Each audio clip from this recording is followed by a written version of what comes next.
WBCB Sports Network.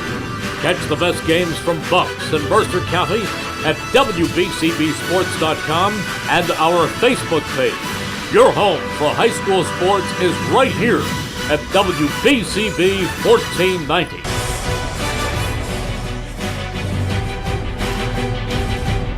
Irish of Notre Dame travel to the home of the Ravens here on homecoming as they put their undefeated record on the line here tonight on the WBCB Sports Network. A pleasant good evening, everybody. Mike Warren alongside the Mercer County Hall of Famer Rich Fisher. Good to be with you as always for Friday Night Lights here on the WBCB Sports Network. Tonight's game is brought to you by the New Jersey Education Association, Team Toyota, the Revere Restaurant, Haldeman Ford Subaru, the Mercer County Prosecutor's Office, Capital Health System, Notre Dame High School and Laura Sarubi, Cade Motor Company, All Cure Spine and Sports, Jammer Doors and Windows, the 12th Man Touchdown Club, the Trentonian, the Italian People's Bakery, and Hyundai of Trenton, all proud to bring you tonight's coverage here on WBCB. A windy night and a night for football indeed, as it does feel like fall officially here from Robbinsville. Fish, the Irish 4-0 tonight.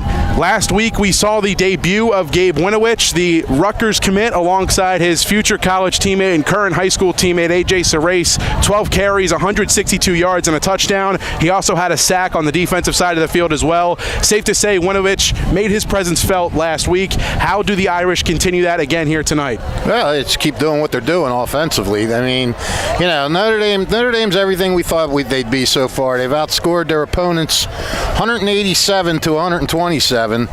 And they're going up against a Robbinsville team that's still really trying to show what it can be. As you mentioned, Irish got an added boost last week with Winovich, and I had him for 162. NJ.com had him for 173, so we'll split the difference, 167.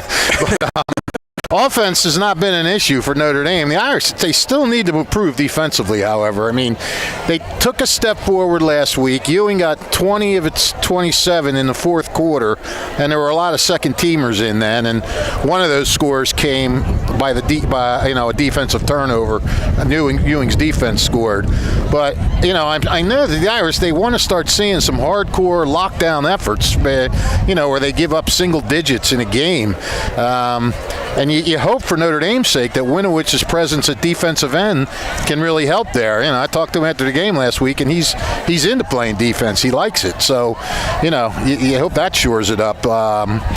AJ Sarace, he's just, what can you say about this guy? I mean, he's a threat with his arm, 705 passing yards.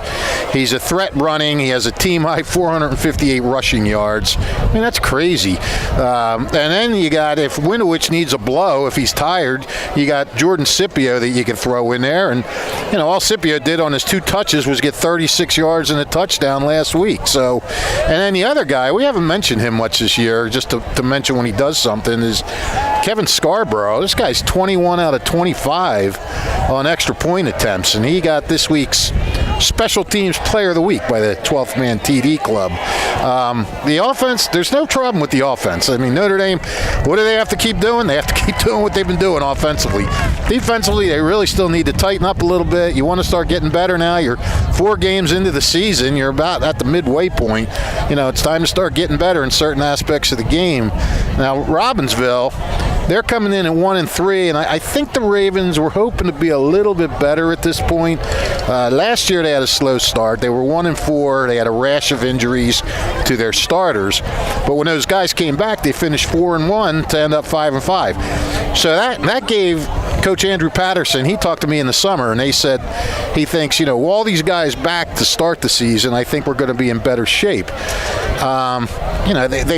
lost to some good teams. They lost to unbeaten Montgomery. They lost to a 1-3 Mendham team, which plays in a tough conference. And they lost to Allentown last week. Allentown has not had a game where it's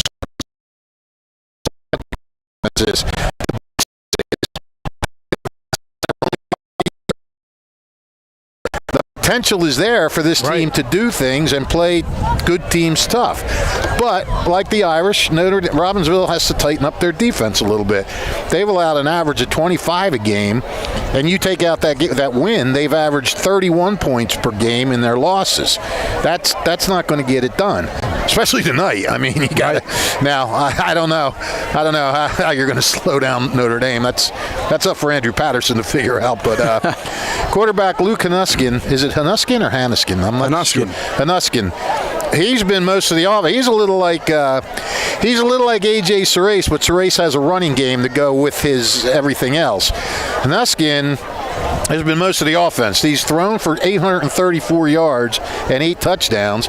He also run for a team-leading 181 yards, and he has Robbinsville's only rushing touchdown of the season. Now, you take him out of the lineup, the running game is compiled just 116 yards. Wow. Now, you want a balanced attack. That's not going to do it. And against Notre Dame, and we say this every week ad nauseum, you want to keep your team on the field with your offense on the field and keep their offense off the field. A passing game's not going to do that. You got to churn out some running games.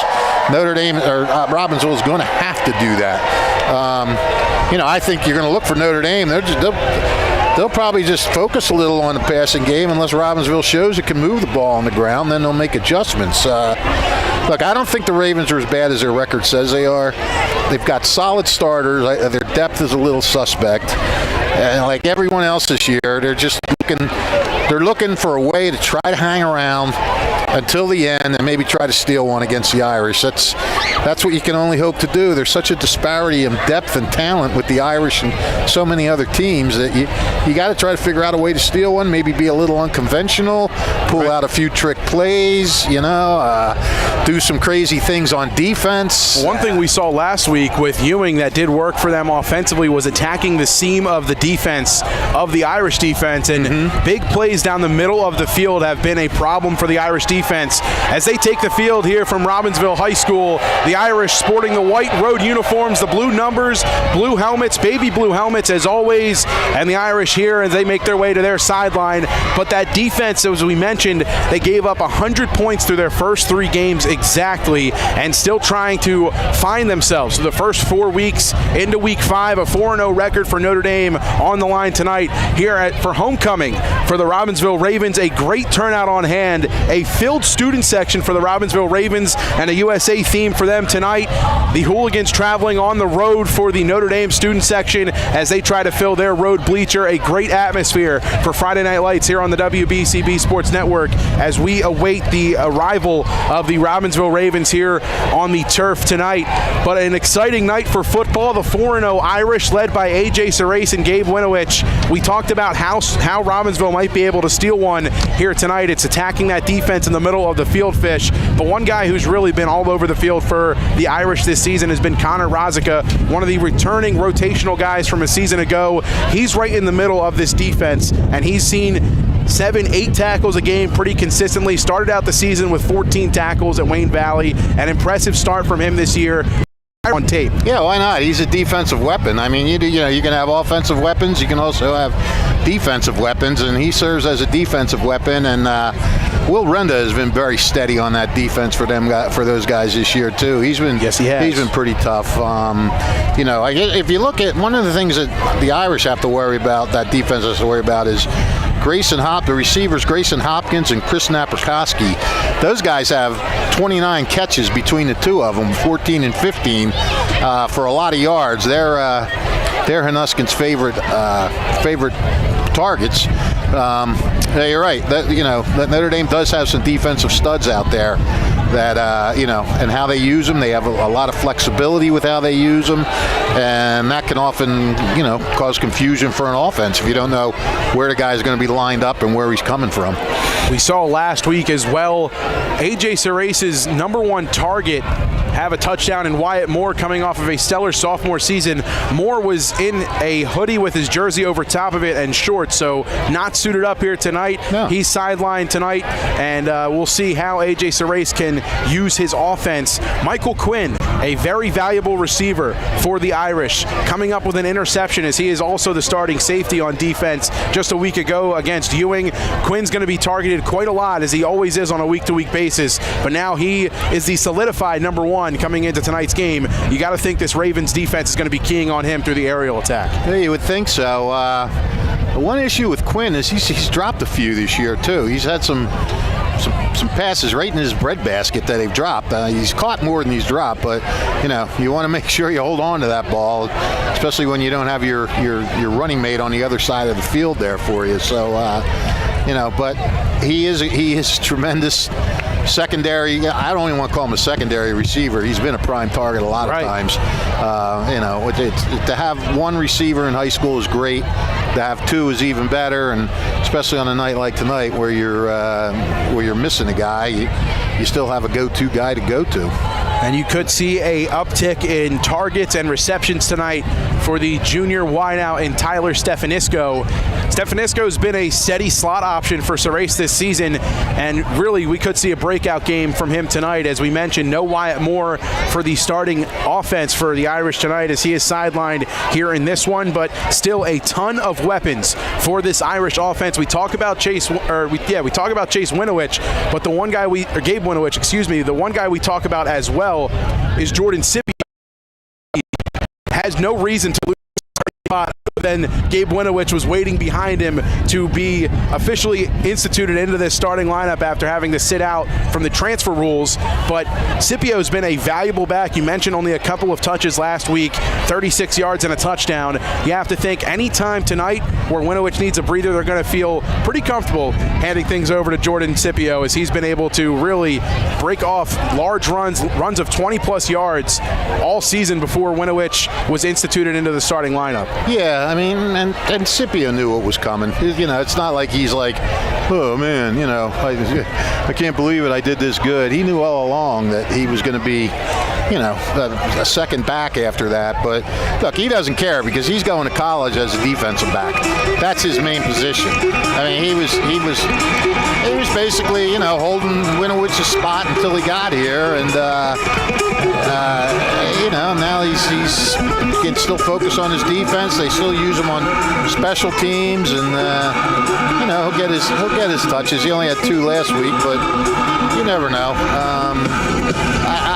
I think that's a non-issue. I mean, on other teams it could be an issue. Like, say the guy that Winovich took his place, say that all he did was a running back, he might be upset. Like, well, now I did so well, and now I'm not even playing. Right.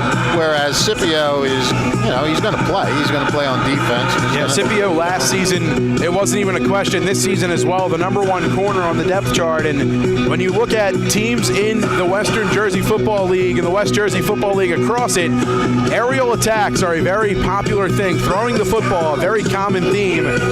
Scipio has covered some of the best defensive backs in both Mercer County and Central Jersey as a whole. The best wideouts as a defensive back. He gets another test here tonight, as we've talked about in the pregame. Grayson Hopkins, a great wide receiver, a great target for Luke Hanuskin and this Robbinsville Raven offense as the Ravens make their way towards the field here tonight. Their homecoming, a 1-3 record for the Ravens as they look to shatter the undefeated start for the Irish. They enter tonight at 4-0, and the Ravens sporting the all-black uniforms with the white helmets as they take the field here tonight. A loud roar from the Robbinsville Raven crowd. Homecoming night here on the WBCB Sports Network. It doesn't get much better than this. Yeah, and I mean, we talk about Naprikoski and Hopkins. This could very well be a shootout. I mean, if Robbinsville's passing offense continues to excel, and Notre Dame, like we said, their defense has been a little shaky, especially down the middle, like you said. If Robbinsville can exploit that, we may have one of these, like we had the Allentown Notre Dame game where it was like 55-45. I don't know if we get to that point, but we could very well see a shootout. Robbinsville does have talent. They just don't have the same amount of depth that Notre Dame has, and that can be a problem. Notre Dame can mix in a few different linemen and things like that, and that can wear a team down a little bit. But one thing about this Robbinsville team under Andrew Patterson, they have been very, very tough. They've had a toughness about them. You know, a few years ago they went 10-1. Everybody moaned because they had an easy schedule. You know, hey, look, they played the schedule they were dealt, and after that their schedules got a little harder, and they've still been competitive. I mean, this isn't the Robbinsville program from 7-8 years ago that was, you know, going 1-8, 1-9, things like that. This team, this program, Andrew Patterson has made this a tough, hard-nosed program, and I don't know if anybody ever thought they were going to see that out here in Robbinsville. This was not really a football town. They did have some youth teams that performed very well for a stretch, but you know, you're going to see Robbinsville compete. That's what you're going to see, and you know, how much they compete and how much they can hold down Notre Dame tonight remains to be seen, but we're going to see it any minute now, because looks like they're getting ready to. Captains make their way out to the field. Representing the captains for the Robbinsville Ravens, Grayson Hopkins, the senior wide receiver, along with Jake Hanuskin, junior wideout.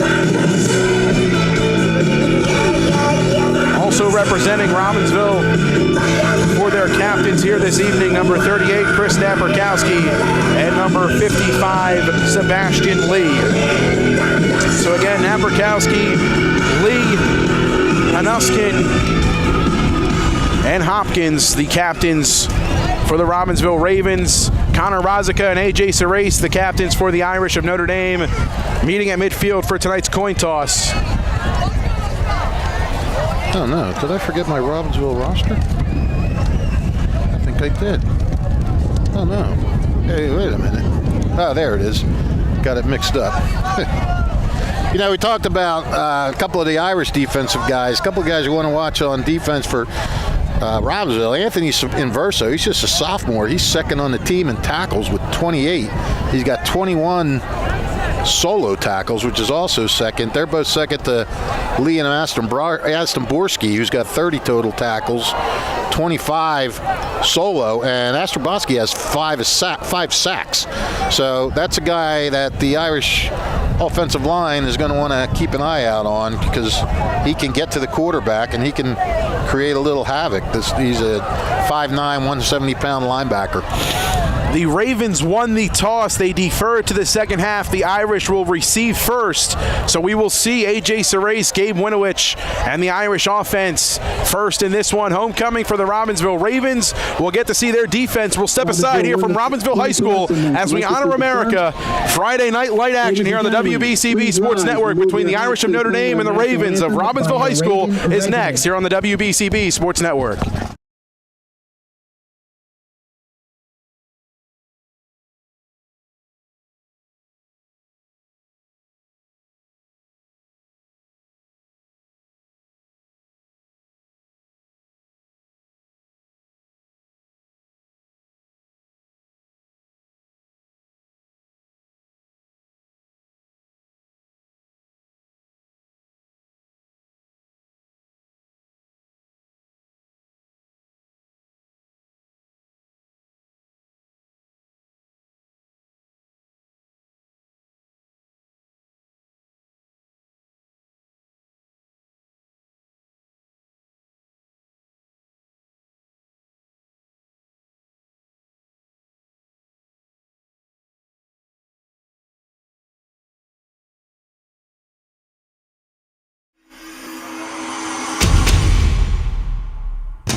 Don't forget, if you miss any of today's action, you can read all about it in tomorrow's edition of the Trentonian. For your complete local or national news, it's the Trentonian or on Trentonian. TrentonianChampion.com, the only newspaper serving Bucks, Burlington, and Mercer County 7 days a week. It's the Trentonian. We'd like to thank our buddy Matt Miro for providing us with these WBCB ponchos. They look pretty nice. I haven't taken mine out of my bag yet, but hopefully I won't have to. Pretty good stuff. Yeah. Always good to represent the brand. That's right. Robbinsville getting set to kick. Karan Woods and Tyreek Bryant back to receive for the Irish as they have a bunched return formation, anticipating a squib or an onside attempt here from Robbinsville. Yeah, well, we said that. You might play a little outside the box. Drew Schwartz to kick things off for the Ravens, as they still get set wearing all black with the white helmets. The Robbinsville Ravens here at home on homecoming. As we mentioned, Woods and Bryant back to receive. For the Ravens is Drew Schwartz. Schwartz seems about ready. Low liner on a hop. Bounces past Andy Zigbuo, who's back there on the return. Correction there. And into the end zone for a touchback. So 1st and 10 from the Irish 25-yard line is where we will see A.J. Serace and Gabe Winovich and the rest of the Irish offense start up here tonight. Yep, they did not come out with that squib kick as we thought maybe they would, or Notre Dame thought maybe they would. So Notre Dame will begin first. Here we go. 1st and 10 at the 20. A.J. Serace breaks the huddle. Their first drive of the night, 1st and 10 from the 20, actually, not the 25. Winovich lined up to the left of Serace. Takes the first snap. It's a give on the ground. Bouncing it outside, Winovich back to the inside, plowing forward, met by a handful of Ravens defenders, about 3 on the carry, maybe 4 from Gabe Winovich, 2nd and 6. Yeah, it looked like he got nothing on that, and he got 4. That's what you call hard running. 2nd and 6. Hard running, a strong ball carrier is Gabe Winovich. One receiver to the top of the screen, that's Magliazzo. TJ Magliazzo at the top, Stefanisco, and Quinn at the bottom of the screen.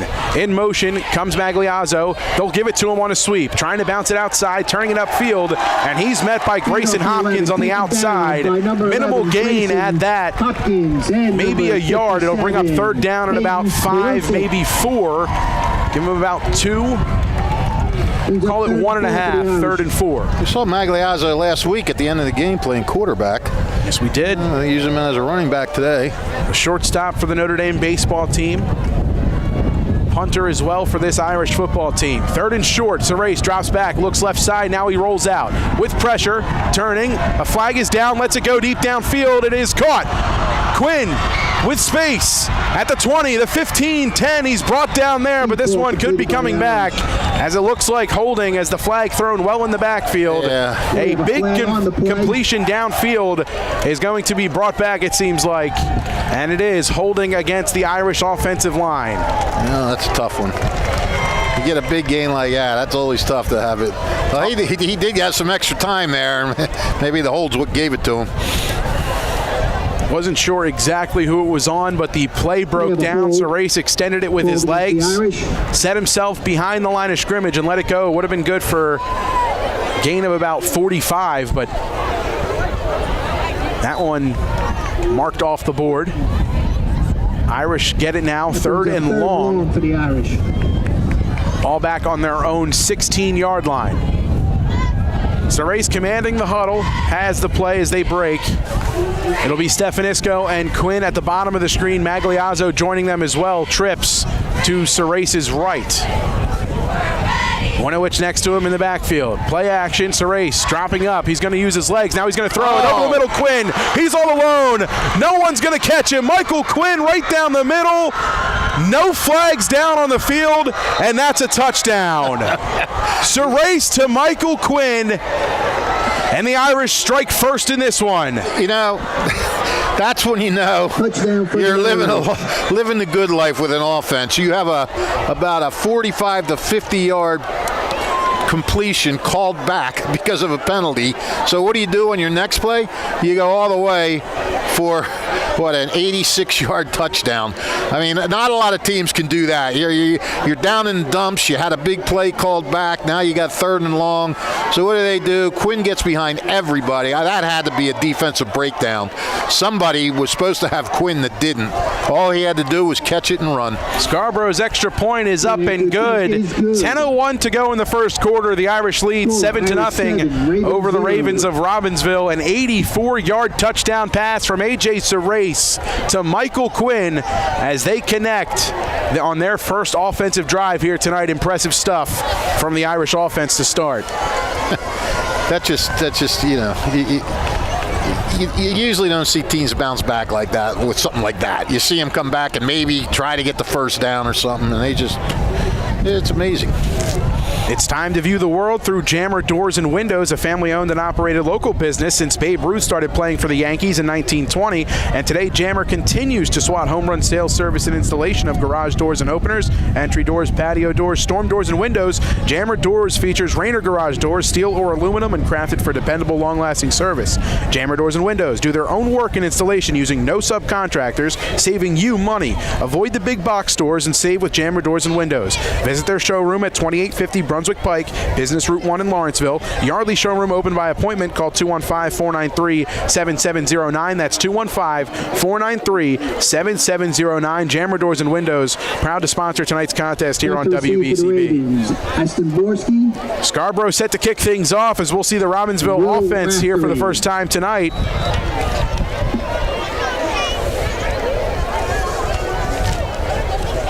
Back to receive for Robbinsville. Now, Robbinsville's got to bounce back now. That was a gut punch right there. A mishandled kickoff recovered by the Irish.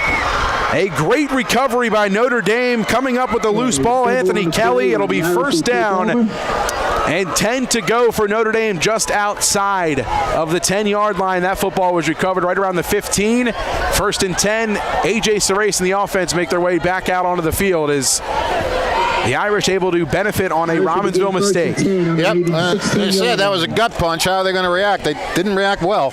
And I thought Anthony Kelly for a minute there might have scooped it up. It was just laying there, but he did the wise thing. He hopped on it. You don't want to give up the possession when you have it right there. And Naperkowski and Liam Astomborski back to receive. I believe that was Astomborski who muffed the kick return. Ball was loose on the turf. Anthony Kelly comes up with it. 1st and 10. Irish back out there for another offensive possession. 9:53 to go here in the first quarter. Serace, Winowich to his right. 3 receivers to the bottom of the screen. It's Quinn. At the very bottom, they'll give it Winowich. Left side, cutting it in. Bounces off a defender and finally brought down right around the 10-yard line. They'll mark him at the 11. Gain of about 6 on first down. 2nd and 5.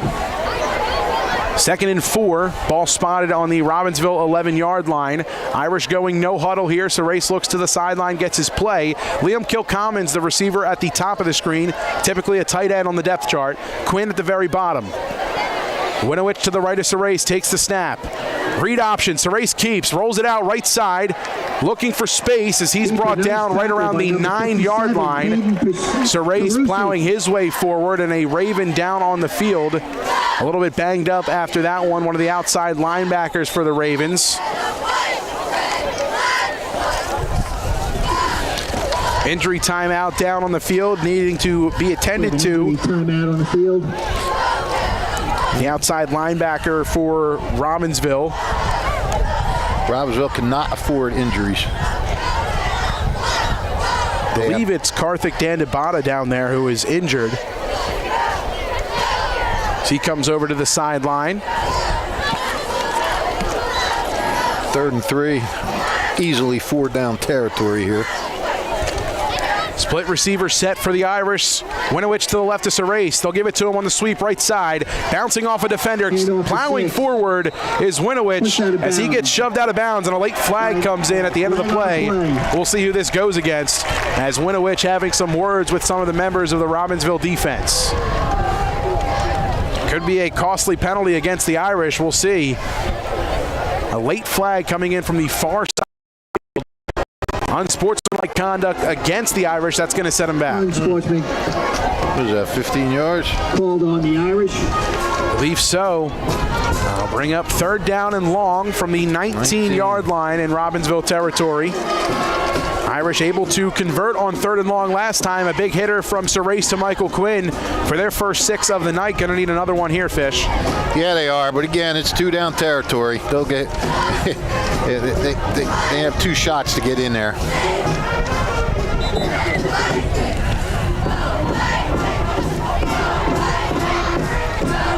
Under 9 minutes to go, 8:43 to be exact here in the first quarter. Irish lead 7-0.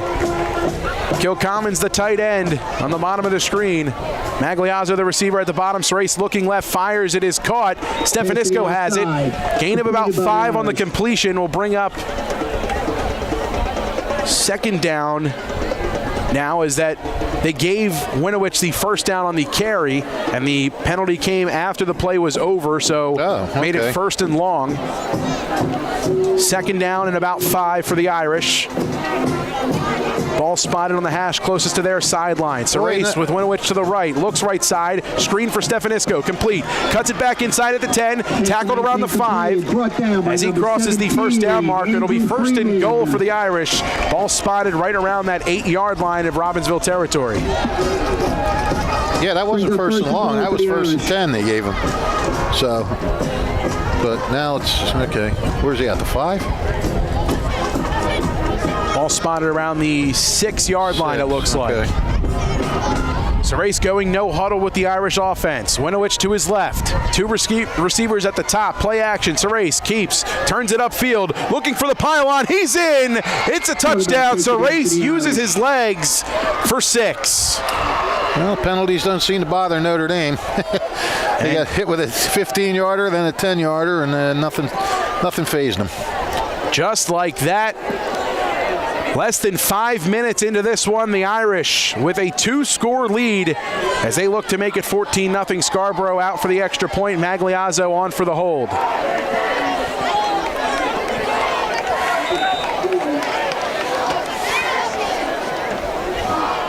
Good snap, good hold. Kick is up. And it is good. 7:36 to go in the first quarter, and the Irish lead by 2 touchdowns. It's 14-0. Notre Dame utilizing some mistakes from the Ravens and just keeping their offense hot as it started this season. Yeah, this is not seeing much of a letdown here. The Mercer County 12th Man Touchdown Club, a proud sponsor of tonight's contest here on WBCB.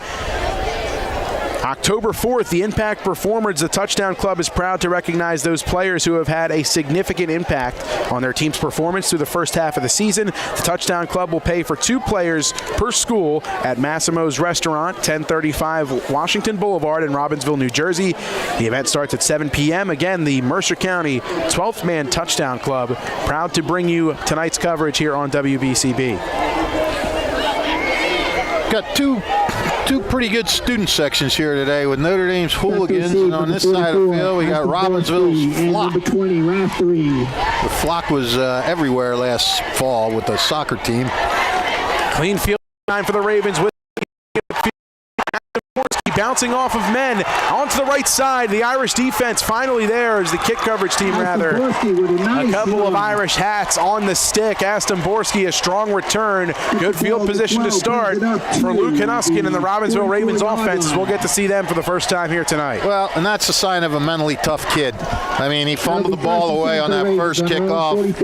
Didn't let him get his head down. Didn't let it phase him. Comes back and gets a nice 30-yard kickoff to put Robbinsville in pretty good position to start what is now their first offensive series of the night. The Irish defense on the field for the first time as they have 14 points spotted in their favor. Hanuskin with a back to his left. 2 receivers at the bottom of the screen, 2 at the top. Looking left side, screen pass complete. At the 45, turning it up around the 50, brought down by Will Renda and company. Strong gain as the pass complete to Alex Giordano. Gain of about 7 makes it 2nd and a long 3 for the Ravens. A quick hitting outward screen for Giordano gets his night going. 2nd and short for the Ravens. Hanuskin with the play back into the huddle. Winowich out there on the field, the DN to the near side of the field. Will Napier, the defensive end on the far side. Hunuskin, delayed run. Here he goes in space, across the 45-40, brought down by a couple of Irish defender. Dan Haas there on the tackle. It'll be a 1st and 10 as they creep into Irish territory. 1st down and 10 from the Irish 36-yard line. Robbinsville coming right back, showing some character here. Good return, and now a good first couple of plays on this series.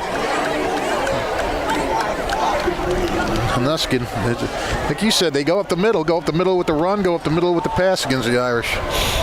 Hunuskin drops back now, rolls out right side, throwing on the run and well into the Irish sideline. Incomplete, 2nd and 10. Decent pressure that time. Hunuskin did have time, but just nobody in the area really. A receiver close enough to avoid a potential flag, but yeah, he made his way out of the pocket, and that was kind of a throw to nowhere.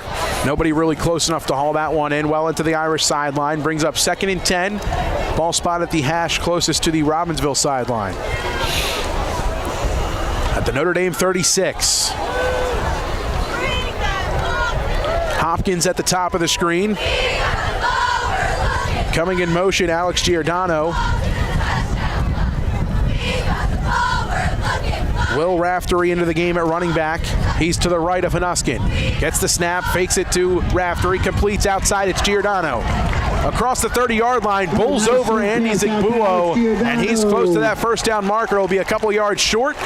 It'll bring up 3rd and a long 1 for the Ravens, but they continue their quick-hitting screen passes, and it's been effective to this point. Did he do a little Patrick Mahomes there? Was that a little bit of sidearm, look like? A very athletic throw from Luke Hunuskin. Looked like a sidearm. I couldn't quite tell. 3rd down and 1 to go. Ravens looking to keep the drive alive. Hopkins at the top of the screen, the lone receiver. Raftery to the left of Hunuskin in the gun. Takes the snap. Design run. Up the middle goes Hunuskin. He's going to have the 1st down. With the keeper. As he gets by the yard to gain marker there. 1st and 10. Ball spotted right around the 25-yard line. The Ravens drive continues. With the 1st down for the Ravens. 1st and 10. As we approach the 5-minute mark here in the 1st quarter, Irish lead 14-0. First offensive drive of the night for the Ravens. Offset pistol formation. Hunuskin gets the snap, and there's a flag, as this one might be a false start against the Ravens. You really don't want to do that to yourself when you got a little bit of rhythm going. You got it is not. It's actually encroachment. Oh. Winowich lined up in the neutral zone that time. Against the Irish. So it will stay 1st down, make it 1st and 5 now for the Ravens. Things getting a little bit easier. Their first red zone trip on their first drive of the night. Ball spotted at the 20-yard line in Notre Dame territory. 3 penalties for 30 yards already for Notre Dame. Sean Clancy not happy about that, I'm sure. What do you think, Colin? Hopkins at the top of the screen. Giordano in the slot at the bottom. Hunuskin looking right side for Hopkins. It is complete. Scipio on the coverage, but hauling it in with a tough contest. Grayson Hopkins for the 1st down. They'll move the chains again. The Ravens continuing to climb deeper and deeper into Irish territory as this drive continues. 1st and 10, ball spotted at the 14-yard line. Yeah, not trying to do too much, just short little passes, safe passes. Just about 4 minutes to go in the 1st quarter. Taking what they're given, as the saying goes. Napierkowski to the left of Hunuskin. He's going to roll the way. Liam Commons was there on the pressure. Pass incomplete. Clock stops at 3:48. It'll bring up 2nd and 10. Good job by Hunuskin. Just eat that play and live to fight another day on 2nd and 10 instead of getting sacked or running out of bounds. Only the 2nd or 3rd time tonight where the Irish have been able to cause an errant throw from Hunuskin. Not saying that he's really been throwing it deep downfield, but he's been hitting his receivers when he's had to so far to this point, taking what the defense give him. That time, locked down in the air from the Irish DBs. Hanuskin a bootleg to the left again. Stops, looks back the other way, has a man, complete at the 10-yard line. There's nobody near him. He'll trot into the end zone. Nice pass to number 20. Hanuskin complete to Will Raftery for the touchdown, and the Ravens cut the deficit in half with the extra point looming. Wow, I don't know if that was designed or what. I mean, yeah, Hanuskin rolled to the left. Everybody flowed to the left, and then Raftery just sort of floated out there to the right-hand side, and nobody paid any attention to him, and there he was. And as soon as Hanuskin came back, that was like picking cherries. He just lobbed it out, and that was as easy as Quinn's touchdown almost, except Raftery didn't have to run as far. The play broke down. Hanuskin flipped the field, found Raftery wide open for the touchdown. Extra point from Grayson Hopkins is up, and it is no good. So with 3:37 to go in the first quarter, the Ravens get on the board. They miss the extra point. 14-6 the score in favor of Notre Dame, but the Ravens with a little bit of life as they get on the scoreboard here tonight. An impressive drive from Robbinsville. Luke Hanuskin, the senior quarterback, calm and cool, all drive long using his feet, hitting his receivers in space, and even providing his receivers with some space on flipping a bootleg around to the other side, Fish. Yep, absolutely, yeah. He got everybody to chase him to the one side, and like we said, Raftery just sort of lingered around and just sort of floated over there, and nobody saw him. The Italian People's Bakery is proud to support high school sports in the WBCB Sports Network. Visit them at their signature location at 63 Butler Street for the finest rolls, deli meats, and pastries. You can have them cater your next party or affair, or drive by to smell the homemade bread made daily. The Italian People's Bakery is the best place to go.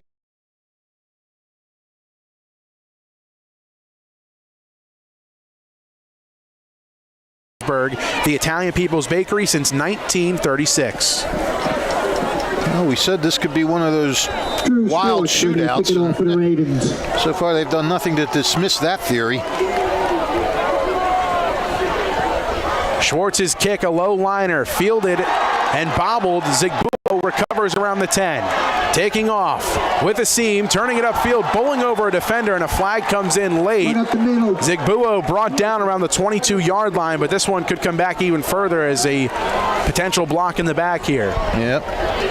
Notre Dame playing slop. If that is the call, Notre Dame is very undisciplined in this quarter. Yeah. Drew Schwartz with a nice hit there. Flag down on the field, waiting the official ruling as the officials meeting right around the 19-yard line where the flag is still on the turf. That official now picking it up. Not sure what the conditions are like on the field, but we are high up here on top of the press box. It's a little blustery. Hold against the Irish. It'll set them back. First down, 10 to go from their own 10-yard line. Jordan Scipio into the game in the backfield for the first time tonight. 3 receivers to the bottom of the screen. Looking for space in the field for a loss. 2 Ravens there quickly. Aston Borski getting his nose in on the action as a slew of Ravens, a whole flock, if you will, getting in to bring Scipio down. Second down and a long 11 to go for the Irish. Is there anything Aston Borski doesn't do for this team? A little bit of everything. 3 receivers set still at the bottom. Play action, screen complete. This is Steph lowering the shoulder, turning it upfield, fighting forward. A strong gain of about 8 will bring up 3rd down and 3 for Notre Dame. Ball spotted right around the 17-yard line. Play action and RPO that time for the Irish, and Surace taking advantage of the bite. The left side collapsed for the Ravens and had some free space for Tyler Stefanisco. This is 3rd and 3. 3 receivers to the top this time. They'll give it to Scipio.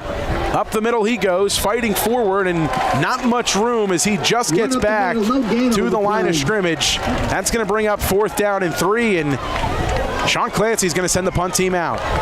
A big stop for Robbinsville, just what they needed, as they are a touchdown and a 2-point conversion away from tying this game up, but a big-time stop from their defense here. Interesting they didn't use Winowitz at all on that series. You're back deep in your own territory. You want to get out. Why don't you have your big guy out there, I wonder?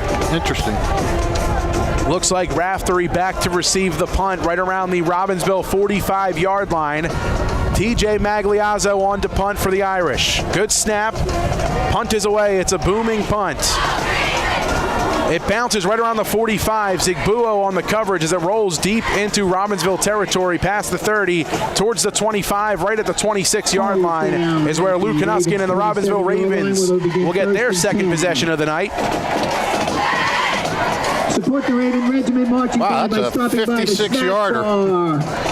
A great punt from Magliazzo, the multi-sport athlete for this Irish team, as he flips the field in pretty good condition. Yeah, he did. Ball spotted at the 27 officially. That's where we'll see Luke Hanuskin and the Ravens. 1:26 to go in the first quarter. The Irish lead by 8. But if the Ravens are able to piece together a drive just like their first, it's going to look like a whole new ball game in a short amount of time, as they were able to march downfield pretty successfully their last time out.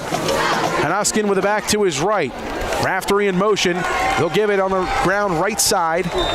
Plowing his way forward. And met by Liam Kilcommons and a couple of other Irish defenders on the carry that time was Chris Napierkowski. One on the play. Brings up 2nd and 9 for the Ravens. I have trouble seeing those numbers. What number is Napierkowski? 38. 38. Thank you. 2nd and 9 for the Ravens. Clock continues to tick. Under a minute to go. Hanuskin in the gun, back to his right. It's a bootleg right side, trying to turn it upfield. Pressure's there, and it's a sack for the Irish defense. Liam Kilcommons, Gabe Winowich getting there to bring down Hanuskin. That'll bring up 3rd down and a long 13 for the Ravens as the clock continues to tick. Under 40 seconds to go in quarter number 1. Kilcommons had pressure from the backside. Winowich contain on the near side as they were able to meet and bring down Luke Hanuskin for the first sack tonight for the Irish defense. Yeah, Notre Dame toughened it up after that first series. 3rd and long. Ravens taking their time getting the play in. Hanuskin breaks the huddle. Final seconds here in the first quarter, under 10 seconds to go and ticking. Hanuskin with a back to his left, that's Napierkowski. Gets the snap, looking, stepping up, there's pressure, bottled up, rolling to his right, still there, lets it go downfield. It is incomplete, no flags, as that'll do it for quarter number 1. The Irish lead 14-6. The Ravens driving, but incomplete on 3rd and long. They'll bring out the punt team to start quarter number 2. Irish lead by 8 here on homecoming for the Ravens. As the Ravens and the Irish, the undefeated Irish, do battle here on Friday Night Lights on the WBCB Sports Network. We'll be right back. Congratulations, girls.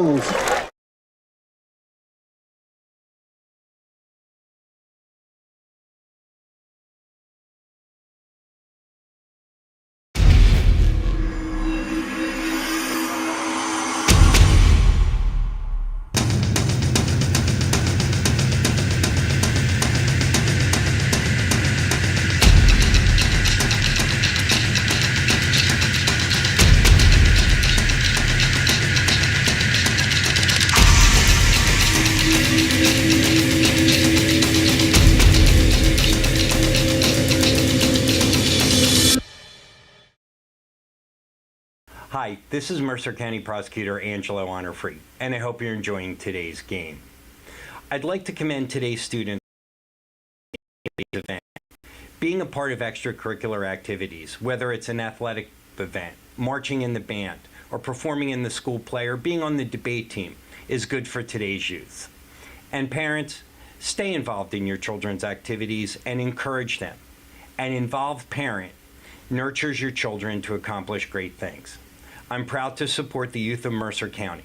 This is Angelo Honorfree, your Mercer County prosecutor, and I hope you enjoyed today's game. Quarter number 2 here from Robbinsville High School. Irish on top of the Ravens on their homecoming night, 14-6. A short punt from the Ravens, 1st and 10 for the Irish as they'll start in Raven territory. Yeah, that did not flip the field. That was just a 21-yarder. Split receiver set, empty backfield for Surace. Drops back, looking right side. Back shoulder throw to Stefanisco as he hauls it in on one knee. Gain of about 7, brings up 2nd and 3. As Stefanisco, we highlighted him in the pregame show. No Wyatt Moore here tonight. We've already seen a number of catches here from Tyler Stefanisco in this one. 2nd and 3 for the Irish. 2nd and 3 for Notre Dame. Magliazzo, the receiver, at the top of the screen as the Irish offense continuing to go no huddle. Scipio to the left of Surace in the backfield. Kilcommons, the tight end, at the top of the screen. They'll sweep it right side. Scipio cutting upfield with a seam to the 20, 15, fighting off tacklers and brought down around the 10. It'll be first down, close to goal to go for the Irish as he's tackled right at the 10-yard line. First and goal for Notre Dame on the big carry from Jordan Scipio. Yeah, Sip's first couple carries went nowhere. And that's the Scipio we're used to seeing. This is first and as far as you have to, first and as long goal as you can have without getting the first down. Winovich enters the game for Scipio after the big run to the left of Surace in the backfield. They'll feed him right side, plowing forward, reaching for the goal line. He's tackled short right at the 1. A 9-yard carry from Winovich. 2nd and about 1 yard to go from Paydirt for the Irish offense. They go no huddle yet again. Surace takes the snap. Give it to Winovich up the middle. He's in for 6. Irish in for the touchdown. Winovich punching it in, his 2nd touchdown of the season. And the Irish lead grows 20-6, and here comes the extra point team on. Impressive stuff from this Notre Dame offense. Gabe Winovich, a strong back, finishing off the drive. A couple of strong runs from Scipio, and Winovich gets 6 more on the board for the Notre Dame Irish. Yeah, that last Notre Dame possession, that's like the first time I can remember the Irish punting this year. Kick is up, and it is good. Scarborough's extra point makes this a 21-6 game with 10:25 to go in the first half. They can get it done in the air. They can get it done on the ground. The Irish offense can beat you in a number of ways, and they're doing so here tonight. Don't forget, if you miss any of today's action, you can read all about it in tomorrow's edition of the Trentonian. For your complete local and national news 7 days a week, it's the Trentonian or online at Trentonian.com. The only newspaper serving Bucks, Burlington, and Mercer County 7 days a week, it's the Trentonian. Good to see Kyle Franco from the Trentonian here on this one. When do we not see Kyle at one of the games that we're on? He's always out and about. He's everywhere. Does a great job, tremendous work for the Trentonian. You can read all about tonight's game in tomorrow's edition. Well, you can see it on the website tomorrow. You won't be seeing it. You'll see it in Sunday's edition. Back for the Ravens is Will Raftery and Liam Astomborski. Sebastian Swiatek on to kick this one off, the secondary kicker for the Irish. A powerful leg at that. Swiatek on to kick this one off.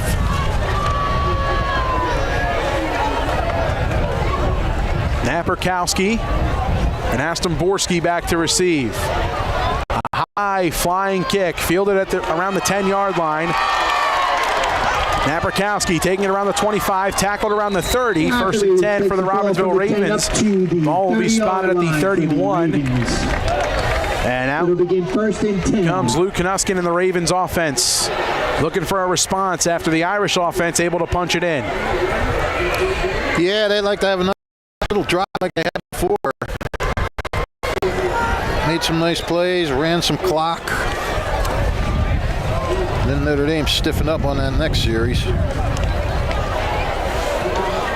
Ball spotted on the near hash closest to the Ravens bench. Offset pistol formation.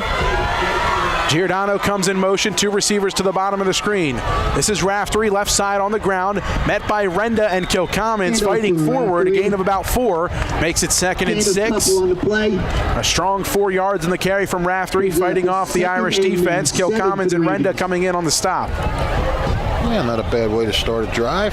4-yard pickup. Under 10 minutes to go here in the first half. Irish on top 21-6.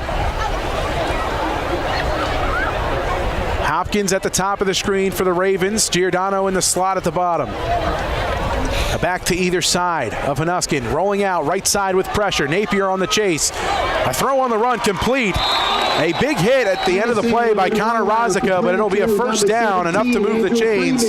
Hauling that one in, Andrew Freeman, the senior wide receiver, took a big hit at the end of the play, but a big gain on the play as well, as it's enough to move the chains. First down and 10, ball spotted at the 44 or the 46-yard line, in Robbinsville territory as they near midfield. Yeah, nice 11-yard pickup there. Hanuskin breaks the huddle. Freeman at the very top of the screen. Looks like Hopkins in the slot.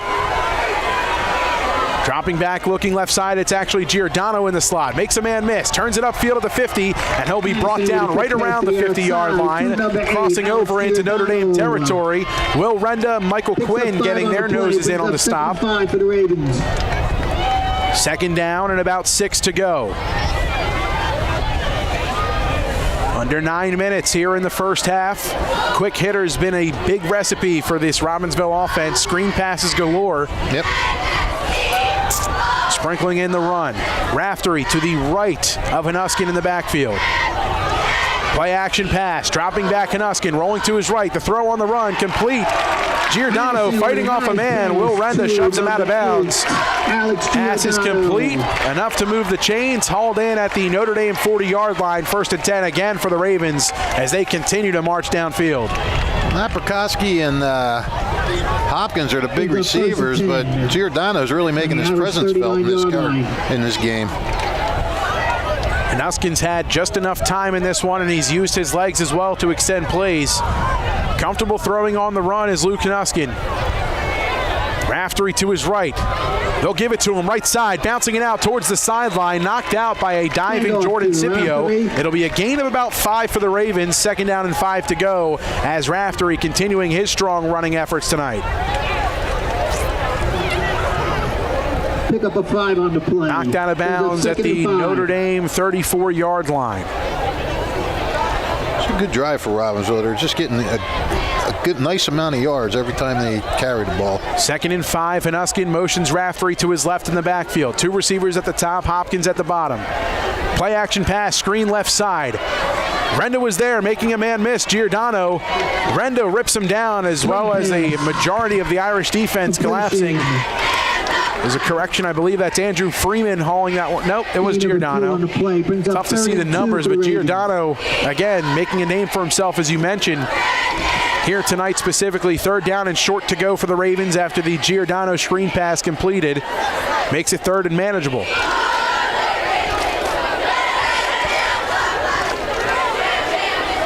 Irish on top, 21-6. Under 8 minutes to go here in the first half. Giordano with 5 catches already. Hanuskin rolling out, pressure in his face, floats it up right side. Scipio in coverage. That one well out of bounds and not catchable for Giordano. A lot of contact in the secondary, but an uncatchable ball. Flags remain in the holsters for the officiating crew here tonight. Giordano wanted a face mask on that. I didn't see any face mask. Clock stops at 7:34. This will bring up fourth down and about 3 to go for Robbinsville. Offense staying on the field. Of course, I'm not going to pretend I can see anything illegal or illegal up here. Biggest play of the night so far for the Robbinsville offense. Fourth down and short. Quarterback run, up the middle goes Hanuskin. It's going to be close, and they're going to mark him short. Yeah, I don't think he got it. The Irish defense coming up with a big fourth down stop. The first to meet him was Will Renda, Connor Rozika, and Liam Kilcommons getting involved as well. And a big-time stop from the Irish defense. It's a turnover on downs. First down and 10 for A.J. Sarace and the Irish offense. Yeah, they stacked him up right at the 30. He never even crossed the 30, and don't even need a measurement on that one. Had to get to the 29. 7:23 to go in the first half. First and 10, Notre Dame spotted at their own 30-yard line at the hash closest to their sideline. Stefanisco at the top of the screen. Sarace, play action throws. This is Tyreek Bryant cutting it upfield, brought down around the 40-yard line. Combining on the stop was Andrew Freeman. 57, Hayden Perosic. Hayden Perosic coming in on the stop as well. Yep, right at the 40.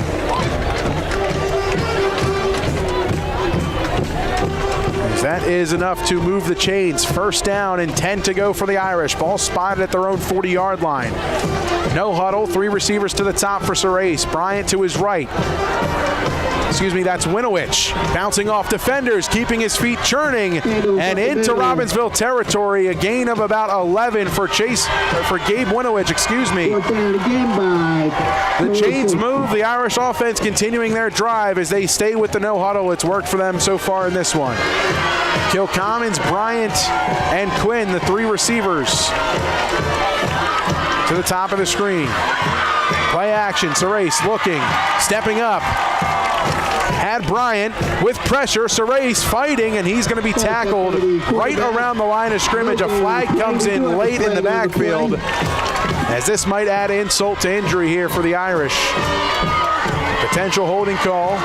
It's a block in the back against the Irish, so that will set them back even further. Called against the Irish. Clock stopped at 6:24. But they'll get the down over. Irish swapping guys in and out. Scipio comes in to take over for Gabe Winowich. First down and long to go for the Irish. 1st and 20, just about. Closer to 1st and 19.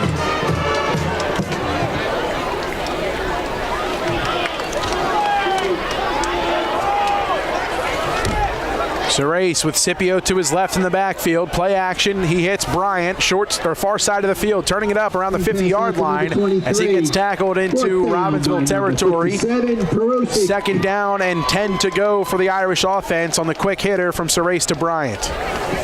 Brings up 2nd and 10 for the Irish. Bryant, one of the running backs on this Notre Dame depth chart, being used as a slot option here. Yeah, he's getting some touches now. A lot of guys are getting touches for Notre Dame. Scipio, left side, met pretty quickly by the front of the Ravens defense. Tackle by number 50, Anthony Inverso. Anthony Inverso getting his face mask in on the action. A big stop on Scipio. Minimal gain. 3rd down and 9 to go. He's a sophomore we mentioned earlier.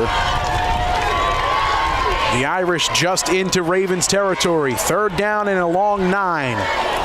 Surace, 2 receivers at each side. Scipio to his right. Magliazzo and Kilcommons at the bottom of the screen. Surace drops back, looks right. Evades a man, lets it go deep downfield. Intended for Quinn. He's out of bounds as that one thrown to the far sideline. Just a little too much on it and not enough room for Quinn to get his feet in bounds. That'll bring up 4th down and 9 to go. And out comes the punt team for the Irish. Big stop by the Ravens there, Fish. Very big stop, and I got to tell you, I know that they're pretty deep. It's 48, but with this offense, I'm surprised. I'm surprised they're not going for it. I really am. That's how much faith I have in that offense. Back to receive, Jake Hanuskin. That's a first incompletion for Surace tonight. He hit his first 7. Magliazzo to punt away for the Irish. Awaits the snap. A high one handled. Off the right foot of Magliazzo, traveling high into the night and deep into Robbinsville territory. Bouncing towards the goal line. Zigbuo gets a hand on it, as that will be marked inside the 10, right at the 6. Yeah, First down and 10 to go for the Robbinsville Ravens deep in their own territory. Maybe that's why they don't go for it, because they got a punter that's doing a heck of a job tonight. Magliazzo continuing where he left last season as the punter of this Irish squad, and you mentioned it, Fish, really a lively foot from him as he's been able to flip the field pretty well tonight for his defense. Well, he flipped it the first time, and now he just pinned him on this one. So now starting at their 6-yard line, 4:34 to go, and they haven't shown that's a lot of time, but that's a lot of yards to cover too, and they haven't shown like a quick strike offense. It's been a lot of little dumps and dinks and stuff like that. So we'll see what they got. Deep in their own territory, Hopkins at the top of the screen. Hanuskin gets the snap, drops back, looks right side for Napierkowski. Complete, no, incomplete, dropped and broken up by Jordan Scipio. Able to get a hand in with those bright yellow gloves to jar that one loose. 2nd down and 10 to go. Well, now if you're Robbinsville, even if you don't score, you want to hold the ball long enough to not give Notre Dame much time to get back and do something. And you also want to get some yardage because you don't want to not go anywhere and then have another short punt and give Notre Dame like 2 minutes to go to cover about 35 yards. See how aggressive this Irish defense wants to be with the Ravens deep in their own zone. Hanuskin gets the snap. Will ride it out to the right side. Raftery on the carry, fighting forward, lunging his way as he's brought down after a strong gain of 6. That'll make it 3rd down and a long 4 to go for Robbinsville. 4 for the Ravens. Glad you got that 20/20 vision working, pal. I am tortured up here. Winovich, the D end, on the near side of the field. Kilcommons on the far side. Napier in the middle at nose. Will render the outside linebacker. Haas and Quinn, the deep defensive backs for the Irish. 3rd and 4, Hanuskin with Raftery to his left. Trying to get the Irish offside, and Flag on the play. we'll see a flag comes in. Might have been an Irish member in the defensive or in the neutral zone, and they were. They draw the Irish offsides. That'll be enough for a 1st down. Well, that's a nice job. I don't know if it was Hanuskin with his cadence or what happened there, but A good hard count from Hanuskin got Napier to jump a little bit. A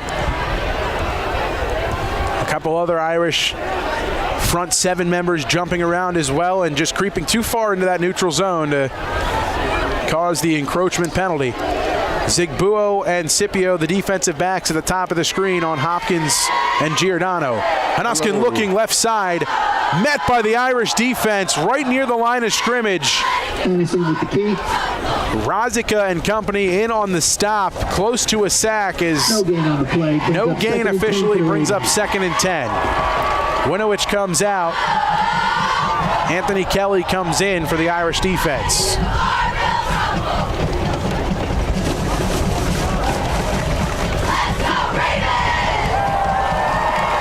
Second down, 10 to go for Robbinsville as we approach the 2-minute mark here in the first half. Cam Bailey showing blitz for the Irish. Here they come, bringing pressure. Hanuskin rolling out to his right. He's going to keep it. Shuffling forward and getting bottomed out by Liam Kilcommons right near his own sideline. Clock will stay ticking and a timeout taken down on the field. 2:23 to go. The clock stops. who took that, Notre Dame? I believe it was the Irish who took the timeout. It'll bring up Timeout 3rd down taken and by the 6 to Irish. go for the Robbinsville Ravens. With a timeout on the field, 2:23 to go here in the first half. Yeah, I mean, Notre Dame, you got a 3rd down now. They don't score it. Notre Dame wants to have as much time as possible to pump another one in there if they can. It's time to view the world through Jammer Doors and Windows, a family-owned and operated local business since Babe Ruth started playing for the Yankees in 1920. And today, Jammer continues to SWAT home run sales, service, and installation of garage doors and openers, entry doors, patio doors, storm doors, and windows. Jammer Doors features Rainer garage doors, steel or aluminum, and crafted for dependable, long-lasting service. Jammer Doors and Windows do their own work and installation using no subcontractors, saving you money. Avoid the big box stores and save with Jammer Doors and Windows. Visit their showroom at 2850 Brunswick Pike, Business Route 1 in Lawrenceville, or the Yardley showroom open by appointment. Call 215-493-7709. That's 215-493-7709. Well, that's a big play for Robbinsville because they do not want to give the Irish the ball back again before this half is over. 3rd down and 6 to go for the Ravens. Hanuskin takes the snap, dropping back, looking right side deep. Walt Hopkins in stride. He dives, but he can't bring it in. Just a little too far. Past the outstretched hands of Grayson Hopkins, pardon me. That one falls incomplete. 4th down and 6. And the punt team will come on for Robbinsville. 2:15 to go. Interesting call there. I thought they might do something to try to, throw one of those little screen passes or something just to get the 1st down, and they went for it all. Now, you need a good punt here. The punt for the Ravens. Tyreek Bryant back to receive for Notre Dame. Hopkins to punt. Low snap, handled. A low line drive punt. Bouncing, fielded on a hop by Bryant. Taking it right side near the 50, and he's taken down. Nice tackle. Big time tackle by Eddie Keating. The junior defensive back storming in and taking the speeding Bryant's legs right out from under him. First down and 10 for Notre Dame. Ball spotted on their own 49. He sent him twirling there. And Bryant, not an easy back to take down. Very speedy, a great low center of gravity, and that time the low man won the battle. So first and 10 for the Irish. Sarace has Winowich in the backfield to his left. 3 receivers at the bottom of the screen. Play action, screen pass, complete to Bryant with blockers. Cutting in around the 45, at the 40, brought down around the 39-yard line. Enough to move the chains, first and 10. A minute 53, the clock stops the chain. Ball spotted officially at the 37-yard line. Give right side, Winowich with a seam, bouncing off defenders as he gets bottomed out right around the 20-yard line. Enough to move the chains yet again, a gain of about 15 on the ground for Gabe Winowich. First and 10 for the Irish, 1:40 to go in the first half. And they get the clock stopped because like in college, the clock stops on your first down. Clock back in motion, under a minute 40 to go. Sarace with Winowich to his right. Pressure, Winowich up the middle on the give. Not much room to work. He fights forward for about 2, maybe 3. Second down and a long 7 to go. Clock continues to tick and approach the 1-minute mark here in the first half. Irish looking for a score before they head to the halftime locker room. Some late substitutions. Magliazzo comes on for Tyreek Bryant.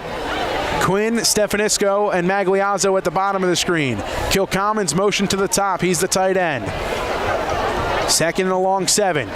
Play action, fake to Scipio, complete to Stefanisco with blockers, loses his footing, and he comes down right around the 15-yard line. Ball spotted in between the 16 and the 15. A timeout taken down on the field by Sean Clancy and the Notre Dame Irish. 53 seconds remaining here in the first half. That time it looked like maybe a little bit of tired legs creeping in as Stefanisco had some space, but the legs kind of giving out on him that time as he tried to make a move around the 15-yard line. Yeah, he did. It didn't look like it was a hit that did it.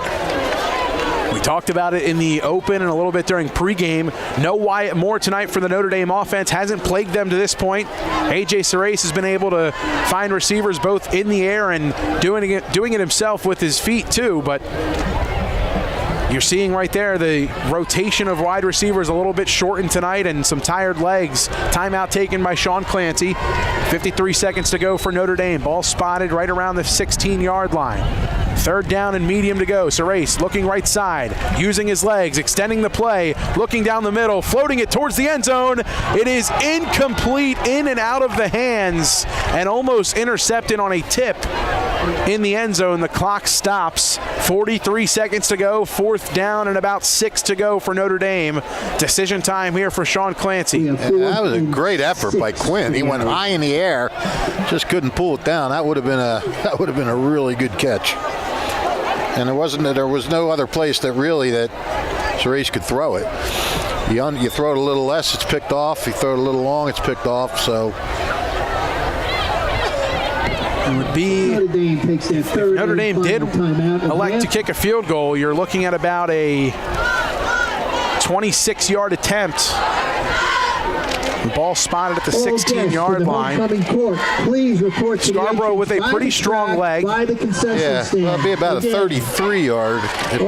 For the homecoming court. Let's see. Well, wait, they're at the entrance to the track. Yeah, they're at the 16. Concession stand. So yeah, it'll be about 30 plus. 33. That's where the ball is spotted officially on the hold. It looks like the offense is going to stay on the field here for Notre Dame. Fourth down and a long 6 to go. Winowich the back for Sarace on this fourth down. I'd give it to Winowich and just let him run for 5 yards. 3 receivers to the top of the screen. Winowich to the right of Sarace. Takes the snap. Drops back. Looks right side. Has a man. It's Magliazzo. He's brought down short of the first down marker. And that'll turn things back over to Robbinsville. A big time stop On the tackle that time, Eddie Keating, as he's had his number called quite a few times down the stretch here for the Robbinsville defense. A big-time tackle to keep Magliazzo short of the sticks. It'll be 1st and 10, 36 seconds to go for Robbinsville deep in their own zone. Ball spotted at their 11. Yeah, it came up just short. Now Robbinsville's got to be happy with what it's done defensively so far.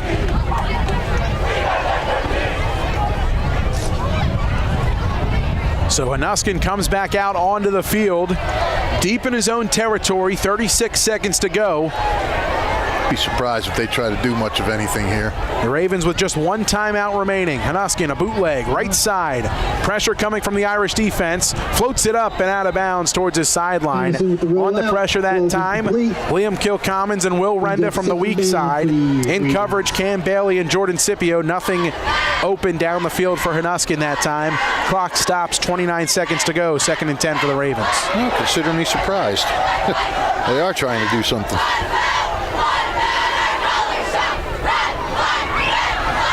Second down, 10 to go from the 11 in their own zone. Napakowski to the right of Hanuskin, rolling right side. The throw on the run, complete. Turning it upfield, Freeman, as he gets popped by Andy Zigbuo right near the sideline. 17, Andrew Freeman. I believe he stayed in bounds that time. The clock will tick once the chains are set. It's a 1st down, 10 to go. Ball spotted right at the 26-yard line. Final seconds ticking off. Hurry up offense and a timeout taken by the Ravens. 15 seconds to go on the clock here in the first half. Well, I'm not sure what Robbinsville can do with 15 seconds to go, but it doesn't look like they're trying to just fold up the tent here. Timeout taken by the Ravens. They are making an effort, so I don't know. Maybe they have one of those trick plays we were talking about that they might want to pull out. The scoreboard has changed in terms of timeouts for each team. The Irish now have 0 according to the scoreboard, and the Ravens now with 2. So they do have some timeouts to work with if they're able to get some chunk plays here, but you're going to need some quick hitting chunk plays if you want to try and get some points on the board with just 15 seconds to go. Still deep in your own zone, ball spotted at the 26-yard line. Yeah, I mean, you want to at least get the midfield on his first play.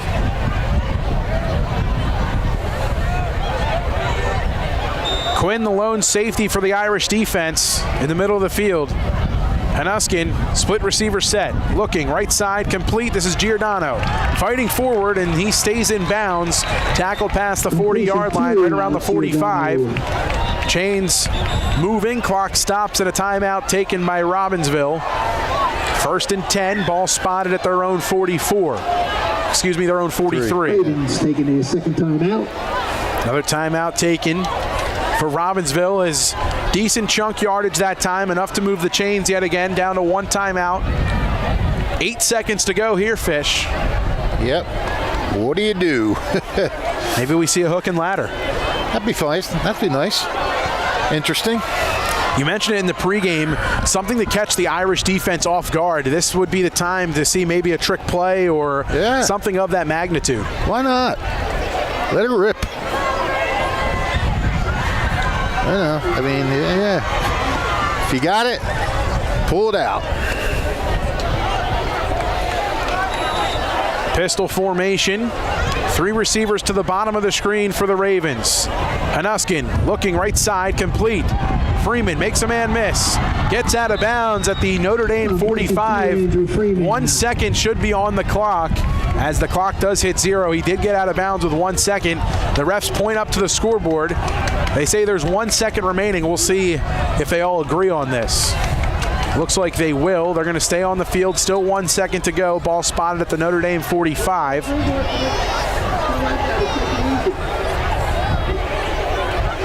And I believe a timeout was taken by Robbinsville. They put 2 seconds on the clock. All right, now they pull it out, Mike. now there's a razzle-dazzle. A couple of nifty moves there from Andrew Freeman, the wide receiver for Robbinsville here tonight. He's had a couple of nice catches, a couple of nice moves to make Irish defenders miss. He's been an integral part in this drive specifically for the Ravens to move the ball. Now they're into Notre Dame territory. This will definitely be their last play, barring a penalty or anything like that. Yeah, exactly. And now they are, the Ravens that is, are trying to scheme up, draw up their best play here from 45 yards out from pay dirt. Irish making some late substitutions defensively.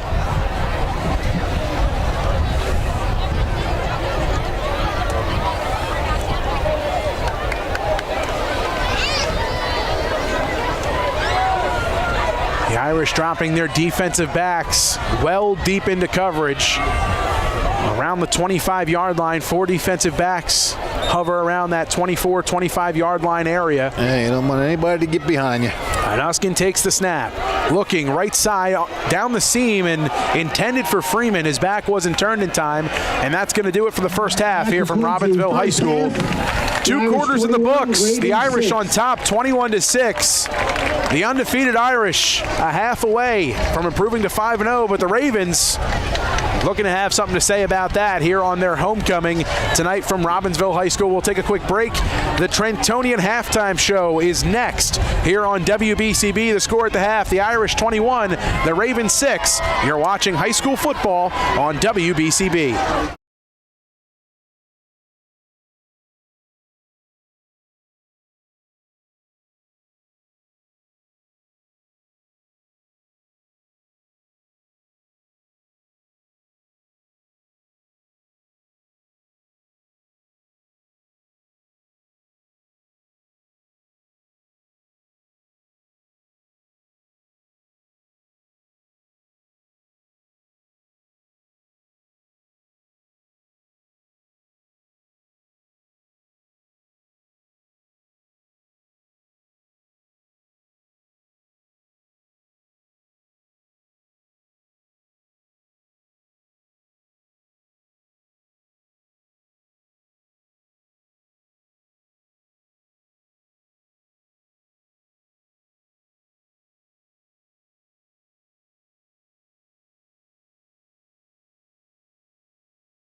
once again, your Raven Regiment.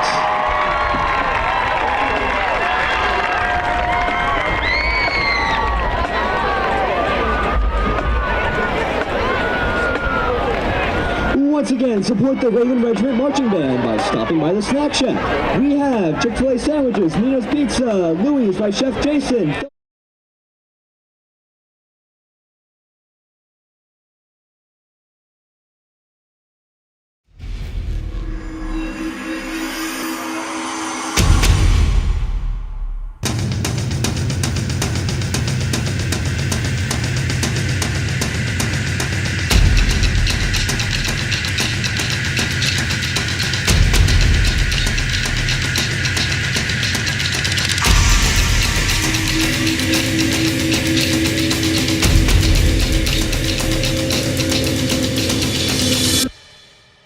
Hi, this is Mercer County Prosecutor Angelo Honorfree, and I hope you're enjoying today's game. I'd like to commend today's students for participating in today's event. Being a part of extracurricular activities, whether it's an athletic event, marching in the band, or performing in the school play, or being on the debate team, is good for today's youth. And parents, stay involved in your children's activities and encourage them. An involved parent nurtures your children to accomplish great things. I'm proud to support the youth of Mercer County. This is Angelo Honorfree, your Mercer County Prosecutor, and I hope you enjoyed today's game. New Jersey is home to the best public schools in the nation, and that didn't happen by accident. It's the result of parents, educators, and communities working together year after year to give our students a world-class education, no matter the challenge. Because parents and educators know that with a shared commitment to our public schools, our children can learn, grow, and thrive. And together, we can keep New Jersey's public schools the best in the nation.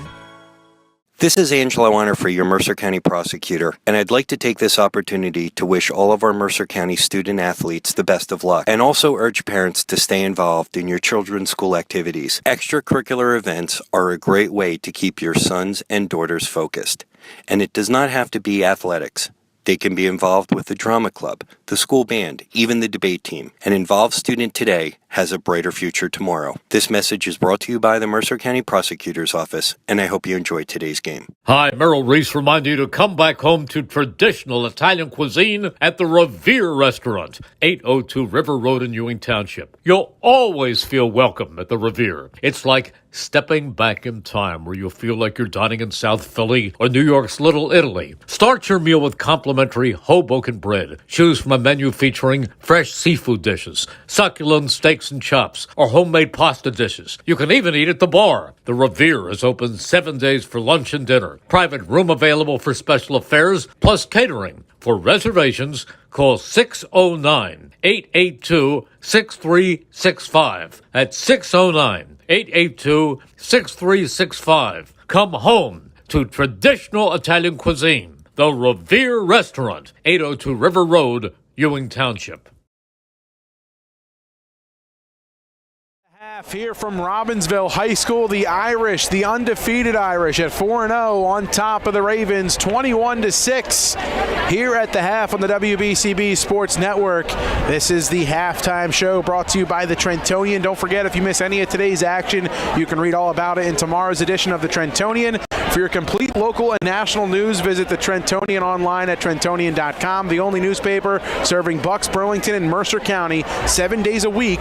It's the Trentonian, and Fish, an offensive first half to say the least, especially for the Irish, as they find themselves in front 21-6 through 2 quarters of play. And let's take a look around the rest of the Western Jersey Football League and the standings and some of the numbers here from the first half. Yeah, we'll get to the statistics and a little talk about the first half in a minute, but we decided, now our halftime show, we're going to go over the WJFL standings for people that don't follow them that closely, and that's the West Jersey Football League. And in the Capital Division, both of these divisions are all CVC schools.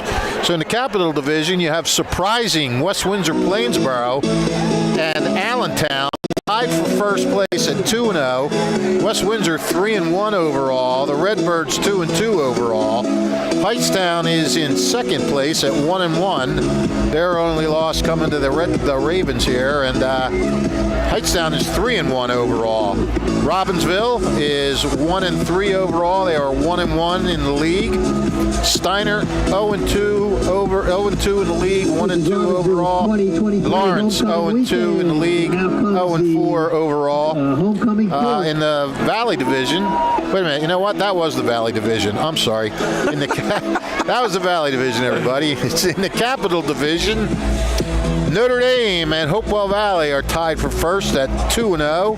The Irish are 4-0, and Hopewell is 3-0 overall. So both of those teams undefeated so far. Trenton's third place at 1-1, 2-2 overall. Nottingham also 1-1, and they are 1-2 overall. Ewing 0-2 in the conference, 1-3 overall. Hamilton West 0-2 and 0-4. And tonight, Ewing is at Lawrence, and two teams in desperate need of a win. Hightstown, a lot of our teams are out of the area in Burlington County or South Jersey tonight. Hightstown is at Seneca. Allentown is at Bordentown. Princeton is playing at Bishop Eustace. Hopewell Valley is at Northern Burlington. Cherry Hill East is at West Windsor Plainsboro, and Pennsauken is at Trenton, and we're actually doing that game. Point guard, can we get a score on that game? The Trenton-Pennsauken game? Aren't we doing that tonight?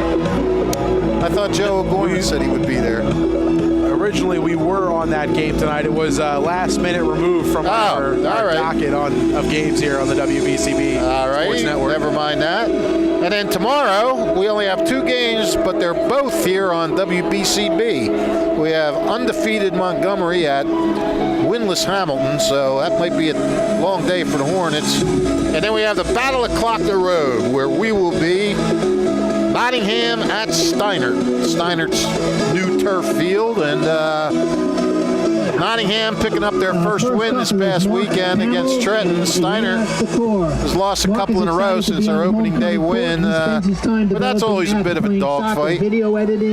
So we're having a homecoming ceremony here now. Very exciting for all these young kids, student athletes alike. So anyhow, that's a look around the WJFL and what's going on and who's playing where. So we'll update all that tomorrow at halftime of the Steiner-Nottingham game. Getting to this game, Notre Dame leading 21-6.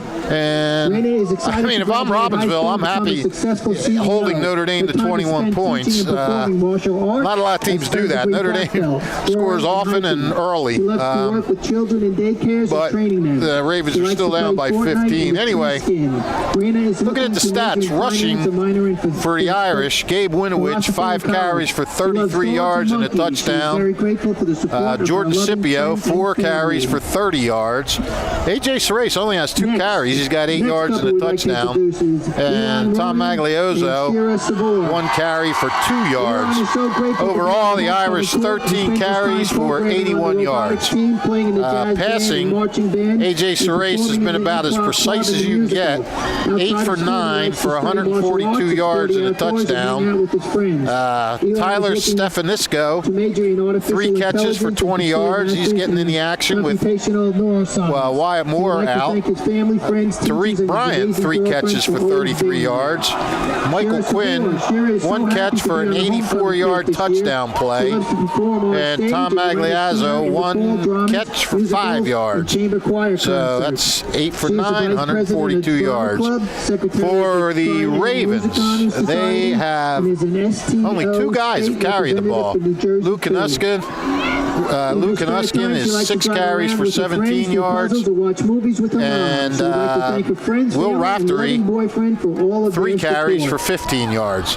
So they only have 9 rushing attempts for 32 yards. Passing-wise, Knuskin is 11 for 18, 111 yards and a touchdown. Alex Giordano has stepped up big tonight, 6 catches for 51 yards. Andrew Freeman, 3 catches for for 40 yards. Grayson Hopkins, 1 catch for 6 yards. And Will Raftery, 1 catch for 14 yards and a touchdown. So interesting, Mike. Interesting stats in that Chris Naprikoski and Hopkins, as we mentioned at the beginning of the game, had 29 catches between them. And now today, Hopkins has the only catch, 1 catch for 6 yards. Naprikoski does not have a catch. So the Irish defense doing a really good job on those two receivers, you know? Yeah, they've really done a nice job limiting the damage so far in this one. The lone score came when Luke Knuskin was able to extend a bootleg that was originally to the left side of the field. He planted his feet, flipped the other side, and found Will Raftery all alone for a 14-yard touchdown. He was able to haul it in and take it the distance with his feet the rest of the way. But you mentioned this Robbinsville offense tonight. When they've been successful, it's been when Luke Knuskin has been able to find plays when they've broken down to find his receivers. How do the Ravens make that happen again in the second half and as a result get some more points up on the scoreboard? Well, you know, you got to it worked. The short passing game worked. You know, the little dump offs, the little screen passes, and things like that. I mean, if you can get Notre Dame to sort of play up on the receivers and then maybe get a guy to bust one, get deep and get it to him, you know, and throw it long and get a long touchdown, maybe you can do that. Right now, I think Notre Dame's going to just try and cover those short passes. And again, though, they've done a good job. If you're Robbinsville, you really want to get Naprikoski and Hopkins into your offensive flow a little more. I mean, they're your go-to guys. They got the most yardage and things like that. And, you know, yes, Giordano and Andrew Freeman have stepped up, but they're not stretching the field at all. You know, Giordano has 6 catches, but it's for 51 yards. Freeman 3 catches for 40 yards. That's a little more than 10 a carry or 10 a catch. But, you know, those other guys can stretch the field a little bit. That's what Robbinsville needs to do. You know, we mentioned at the top of the program that Robbinsville does not have a running attack, so to speak of, this year, and that's sort of remained the issue again. They've only carried 9 times. Of course, Notre Dame's only carried 13 times. So both these teams like to throw it. You know, I don't think we're going to see much more running with Robbinsville. I think they're just going to try to find ways to, you know, keep the ball, move the ball, slow but sure up the field. Because if look, let's put it this way: if they can keep that short passing game going and gain yards and get it into the end zone, you're eating up clock and you're giving Surace and those guys a less of a chance to have the ball. But, you know, how long? I don't know how long Notre Dame's going to let that go on. I mean, you know, they might start putting some linebackers out on coverage on these guys a little more and things like that. Congratulations to Shreya and Jonathan. You know, what we haven't seen, and what you mentioned, is we haven't seen them go over the middle against Notre Dame, which Notre Dame has been susceptible to. So, I don't know, maybe we'll see a little of that in the second half. That area of the middle of the field defensively for the Irish, behind the linebackers and in front of the safeties and defensive backs, crossers over the middle and deep seam routes have been the recipe for success in terms of opposing offenses, striking for big plays and striking for points against the Notre Dame defense to this point this season. We'll see exactly what adjustments the Ravens are going to make offensively, but in the same breath, what has this Notre Dame defense learned through one half of football? They've gotten a number of stops and a number of times they've been able to provide some formidable field distance for their offense, but how do they keep Luke Knuskin off balance for another half? That is something that they are going to have to do if they want to keep this 2-score advantage up on the scoreboard as we approach half number 2. Yeah, and Knuskin really, they've done a pretty good job of holding Knuskin down as a runner, too. I mean, he's ran 6 times, but he's only picked up 17 yards. That's less than 3 yards a carry. And you know, that's a pretty big part of his game as well. So they've stopped that. We said Surace hasn't carried the ball that much, but a lot of, you know, Surace runs sometimes when he has to. They do have those call plays, but for a lot of times he's just running when he has to. So, I mean, another thing Notre Dame had going for it is who was the punter? Magliazzo? Yep, Yeah, Magliazzo has done a great job punting today. The big thing, I'll tell you what, I guarantee you this was talked about at halftime. Notre Dame had 6 penalties for 55 yards. I don't think Nottingham, where'd that come from? I don't think Robbinsville has a penalty called on it yet today. So, you can't you double that, and you're talking 12 penalties for 110 yards in a game. That's not good. So the Irish had to clean that up a little bit as well. That's a lot of opportunity for an opposing team. When you talk about penalties and racking up those penalty yardage, it can make or break a drive, especially in a tough rivalry game. The Robbinsville Ravens here on their homecoming, trailing 21-6 at the half against the 4-0 Irish of Notre Dame. And we've talked a little bit about this Irish offense. We've talked about this Robbinsville offense at length, with Luke Hanuskin leading the way. He's done a great job seeing the open receivers. It hasn't really been an overpowering attack with one guy in the aerial attack. He's really spread the ball around to this point. Yeah, they have done a nice job of that too, because they had their go-to guys that had a lot of the catches. They are spreading it around a little bit more, but I still think they want to get Naprikoski and Hopkins into the offense a little more. And it's tough for them to get going because those two guys, when they line up as receivers, are covered by Jordan Scipio and Andy Zigbuo, two of the best corners in Mercer County and the two best corners on this Notre Dame roster. Yeah, I mean, Scipio's being recruited. He just took a visit to Sacred Heart last week. I think he said that Maryland's looking at him and a couple other schools. So, yeah, you're talking about a pretty good lockdown defensive guy there, cornerback. So, if you're Robbinsville, you're not happy with where you're at. But I think, you actually forced Notre Dame to punt twice, and you had them go out on downs when they were deep in the territory. That's not a lot of teams have done that. So you got to give Notre Dame or Robbinsville's defense a little bit of credit there. I think what's going to be interesting to watch in this second half is you see a lot of guys going both ways for this Robbinsville team. I mean, Notre Dame's got a few two-way guys, but you see a lot of guys going both ways. And, when you get two platoon versus two-way players, sometimes that wears them down after the second half. So, Mike, are you going to let me use this flashlight for the second half? You bet I am, what Fish. A guy. Mike has gotten tired of hearing me complain about how I can't see. What about my coffee cup? Oh, yeah. Well, yeah, and Colin's got his coffee cup so the phone could perch up on top. So it's a total team effort here. It really is. By your BCB crew. It's a bunch of team players here at WBCB. Sebastian Swiatek tees it up and boots it away. Second half underway, handled on the left side by Raftery with a nice run, takes the ball from the 15. Return man, that was Will Raftery on the return for Robbinsville, taken at the 30-yard line where he was brought down. Am I going to drain your battery here, buddy? I don't want to do that. We'll be fine. I got it nice and charged up. You'll be good. You are the man. We got time. No worries. All right. Got a charger in the car, too, for the car ride home. So we are A-OK. You're a 21st century man. Trying my best. 1st and 10 for the Ravens. Ball spotted at their own 34. Hanuskin with a back to his right. Looks like it's Raftery. Design quarterback run to the right side, a draw, and he's brought down right around the line of scrimmage.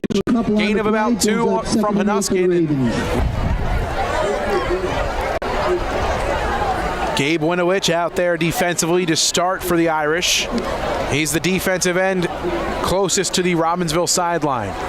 Hopkins, the receiver, at the bottom of the screen. Hanuskin with a back to his right, takes the snap. Again, right side, bottled up by Kilcommons. He'll bring him down in the backfield for a loss. Liam Kilcommons, his second tackle for a loss of the night. And that'll bring up 3rd and long for the Ravens. Notre Dame could come up with a big, stiff defensive effort here and then come out with that offense. They could take pretty good control of this game, I think. 3rd down and a long 12 to go for Robbinsville. Hanuskin breaks the huddle. Pistol formation. An offset pistol eye. Hanuskin takes the snap, drops back, looking left. Lets it go. This is Naprikoski, and he's brought down right away. Jordan Scipio there to make the short tackle. A solo tackle for Scipio. Brings up 4th and a long 11 for the Ravens, and the punt team's going to have to come on. Yeah, Sean Clancy says Scipio is the best tackler on the team. Wow. Or I don't know if he said he was the best tackler on the team. He said he's a great tackler. Let's put it that way. A great tackler indeed. Grayson Hopkins comes on to boot things away for the Ravens. Kilcommons hustles off the field just in time. Good snap, high flying punt. Fair caught and called for as Bryant gets knocked down at the end of the play. Yeah, that's a flag. By Aston Bosky, and Bryant has some words for him afterwards. His teammates grab him quickly. It'll be 15 added at the end of that one. First penalty on Robbinsville. First one of the night. As soon as I mentioned that they didn't have any penalties, they got a penalty. So, sorry, Ravens. Liam Astomborski on the offense that time and tried to hold up in time, but was sprinting, just unable to stop himself before making contact with Bryant, who brought in the fair catch at his own 35. Catching interference called against the Ravens.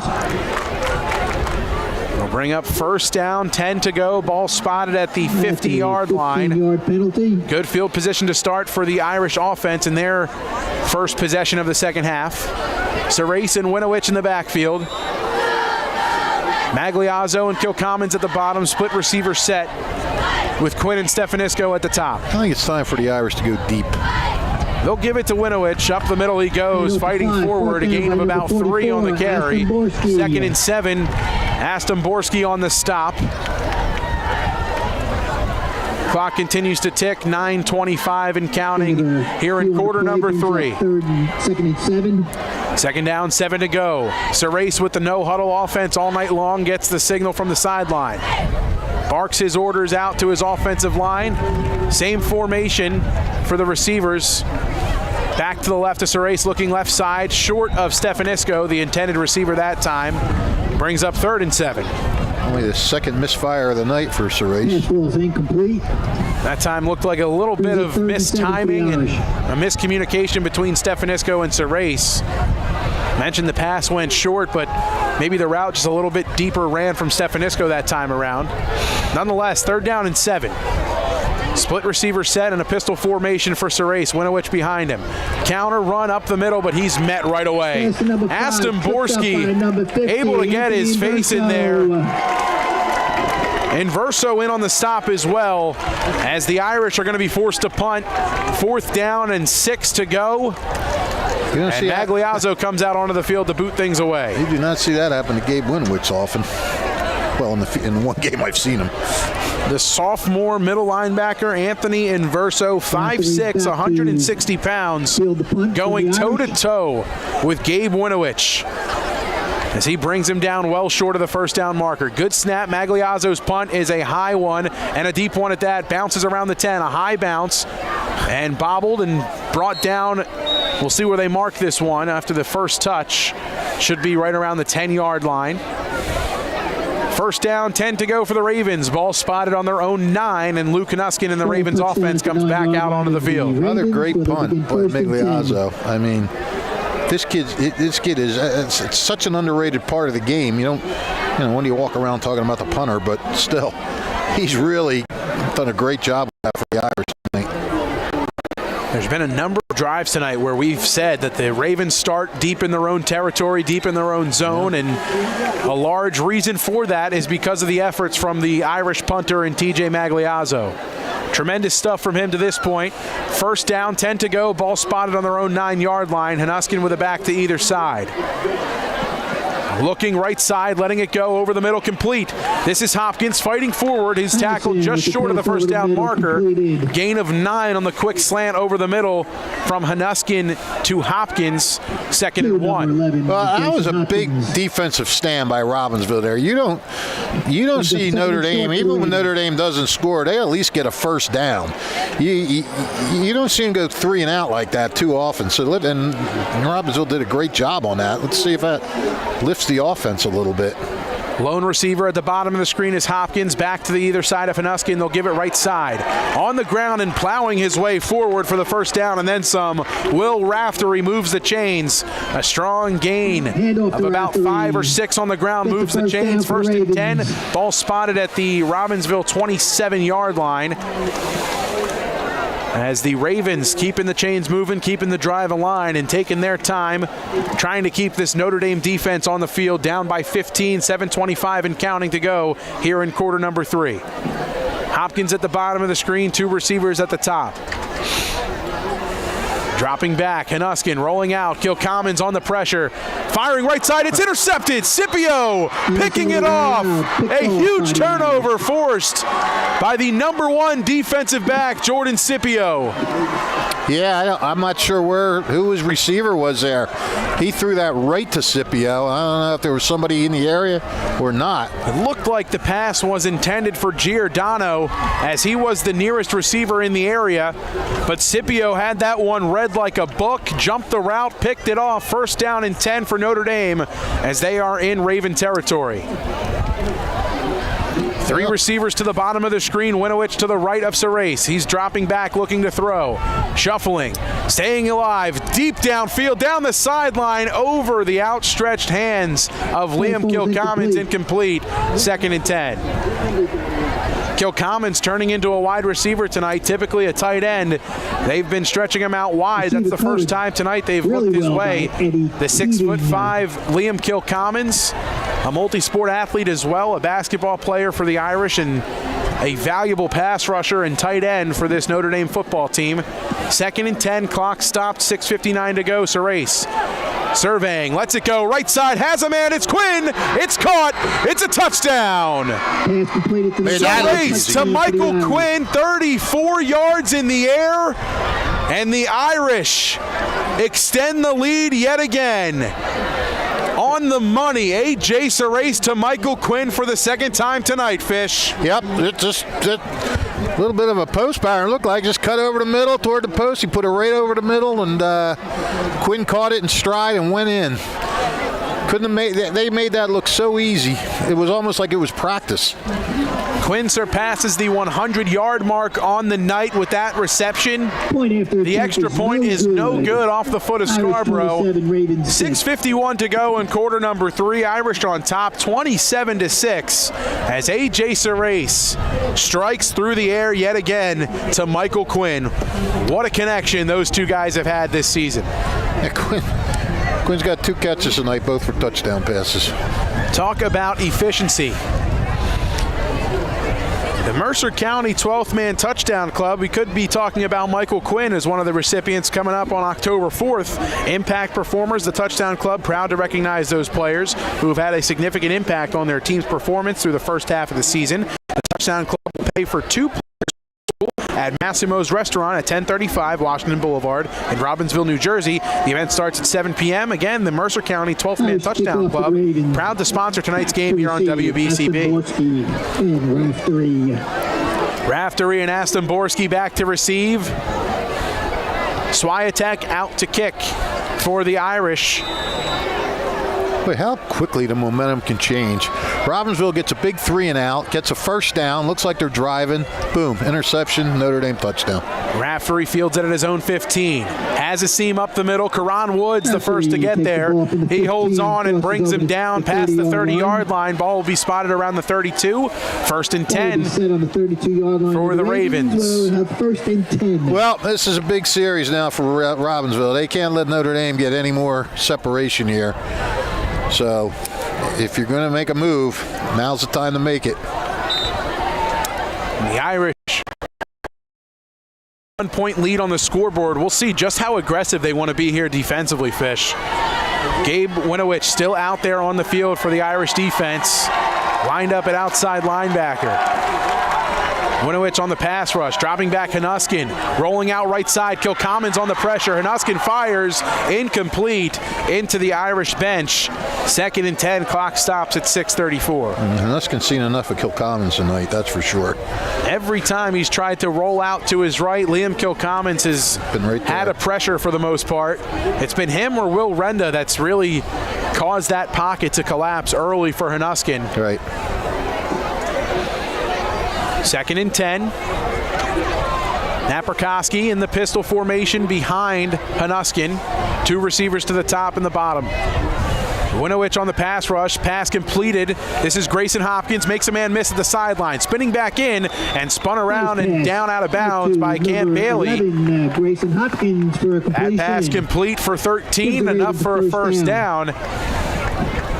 Ball spotted at the 46-yard line as the Ravens approach midfield. 1st and 10. Approaching the 6-minute mark here in quarter number 3. Irish defense looking for another stop. The Ravens looking for some points and trying to get some momentum back in their favor. Trips to the top of the screen. Hanuskin takes the snap, design run. Right side with space, turning it up across the 50, towards the 40, brought down by a slew of the Irish defenders. Ball spotted at the 38-yard line, deep. Gives the Ravens another first Creeping down. their way, I should say, into Irish territory are the Ravens. And a strong run on the quarterback keeper from Luke Hanuskin. Yeah, it's the best run he's had tonight so far, 16 yards. 1st and 10 at the Notre Dame 38. Hanuskin has the huddle, gets his play and breaks it. He had a total of 15 yards on his first 8 carries, 16 on that one. Hanuskin in the pistol. They'll give it to Naprikoski right side, but he's bottled up right away. It'll be a tackle for a loss. First man to get there was Will Napier. Will Renda there as well. A big-time stop by the front 7 of Notre Dame brings up 2nd down and 11 for the Ravens. That's a way to short-circuit some momentum. The run defense, in comparison from this week to weeks past, a lot stronger for the Irish here tonight. Yeah. Well, you do have to take into consideration that this is not a running team either. Sure. Yeah. But still. 3-man rush for the Irish. Hanuskin rolling out to his left, looks back. Out. Renda on the pressure. He just flicks it out of bounds. The ball did not get back to the line of scrimmage, but he was well out of the pocket. 3rd down, 11 to go. On the pressure was Will Renda. Just missed a sack as Hanuskin able to get rid of the football. Yeah, Rendon was zeroing in on it. He thought he had a sack. Napier comes back into the game. Getting a quick breather, Ethan Hellier. 3rd and long for the Ravens. Ball spotted at the Notre Dame 36.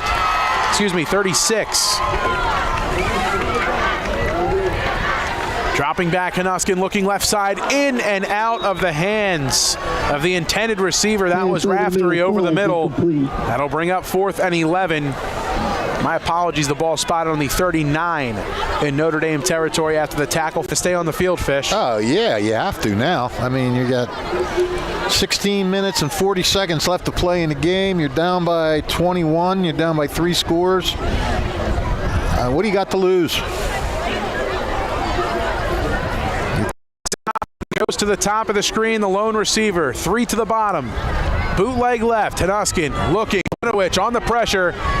Flips it out of bounds. And a big-time stop on 4th and 11. Nowhere to go for Luke Hanuskin. The Irish defense stands tall and forces a turnover on downs. And here comes the offense, and they got some pretty good field position to start this one. Well, Notre Dame has to be happy with this defensive effort. This has been, without a doubt, their best defensive effort of the year so far.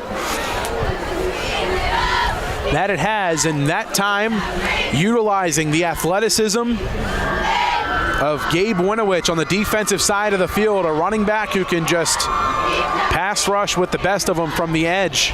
And he made his presence felt on that drive. A couple of pressures from him. Surace dropping back, screen pass. This is Tyreek Bryant. Slips a man, crosses the 50 with space, cut back towards the middle. He loses the football. Recovered by the Ravens. Raftery comes up with it. Correction, actually coming up with it is Ricky Bender. Bender recovers the fumble. Bryant coughs up the football. And possession goes back with the Ravens as they get a little bit of momentum. On their own 44-yard line. You don't see Notre Dame turn it over too much. That's one of the things they've done well, is not turn the ball over. Bryant had a first down and more as he crossed the 50, made his way towards the 45. And who got the fumble? Recovering the football was Ricky Bender, number 21 for the Robbinsville Ravens. Thank you. That was a nice gain, too, for Notre Dame there. A big hitter over the middle. Ends up becoming a turnover. 3 receivers to the top, design run, right side. Kilcommons diving for Hanuskin. He fights his way forward, about 7 on the carry, maybe 8. Picks up 8 on the play, brings up second and 2. Second down, 2 to go. Well, Robbinsville's doing what they can to hang in there. But again, you got to start making a move here. You got to cut into this deficit. Second down, 2 to go for the Ravens. Under 4 minutes in the third quarter, trailing by 21. Pistol formation. Naperkoski behind Hanuskin, and a flag is thrown before this one can get underway. I gotta think that's motion or something. Encroachment. Against the Notre Dame defense. That's the 3rd time tonight they've been called for encroachment. They have encroachment called against the Irish. 5-yard penalty will move the sticks. It's a first down and 10 to go for Robbinsville. 7 penalties for 60 yards, their first of the half. Ravens have first and 10. Ball spotted at the Notre Dame 42. Hanuskin with a fresh set of downs, first and 10. 3:25 and counting here in quarter number 3. There's time left here. If Robbinsville can pump this in. Hanuskin drops back, lets it go, right side complete. It's Hopkins turning it upfield, fighting for the stick. Grayson Hopkins. And being brought down by the defensive back, that's Ryan Peterson for Notre Dame. 2nd and 1 for the Ravens. Second down and short. Tackling him just short of the yard to gain that time was Peterson. 2nd and 1 for the Ravens. In need of 6. The Ravens of Robbinsville. Under 3 minutes here in the third quarter. Hopkins at the top of the screen. They'll give it to Naperkoski left side. Cam Bailey was the first to get there. Kilcommons finishes the tackle. That'll be enough to move the chains. First down and 10 for the Ravens. Ball will be spotted right near that 30-yard line. They're using Naperkoski more this quarter, but they're using him as a running back more than a receiver. Whatever works. Chris Naperkoski, a physical runner. Able to move the chains. First and 10 from the Notre Dame 30-yard line. Hanuskin with Naperkoski to his left. Split receiver set. Hanuskin surveys, steps up. He's bottled up by the Irish front. Fighting forward back to the line of scrimmage was Hanuskin. No gain on the play as Kilcommons, Winowich, and company able to bottle up Hanuskin as he thought he had a seam up the middle, but it closed quickly. Very quickly. Yeah, Hanuskin's been getting a few more yards with his legs in this half. He's rushed for 22 yards this half. A lot more than the first half, but Notre Dame was able to seal that one off. 94 seconds and counting in quarter number 3. They'll give it to Raftery on the ground left side. The Irish defense had it read the entire time. Will Renda first to get there. Third down and long. Brings up 3rd and 10. Renda doing his usual good job tonight. 10 yards to go. Will Renda, a number of tackles right around the line of scrimmage and a number of pressures on Luke Hanuskin here tonight. Yep. 3rd and 10. Ball still at the Notre Dame 30. Three receivers to the top. Freeman at the very top. Giordano in between Freeman and Raftery. Hanuskin looking left side, quick hitter. This is Hopkins. Bounces it back right around the 25. Brought down by Cam Bailey and company. Completion to number 11. That'll be good for about Hopkins. 6, maybe 7. That'll bring up 4th and manageable for the Ravens as they're going to keep the offense out on the field. Oh, for sure. Ball at the Notre Dame 24-yard line. And Hopkins is getting a lot more into the offense now. He's got 4 catches this quarter after having just 1 the first half. 4th and a long 4 to go for Robbinsville. Biggest offensive play of the night for them. Yep. Trying to keep the possession alive. Final seconds ticking off here in quarter number 3. Under 10 seconds.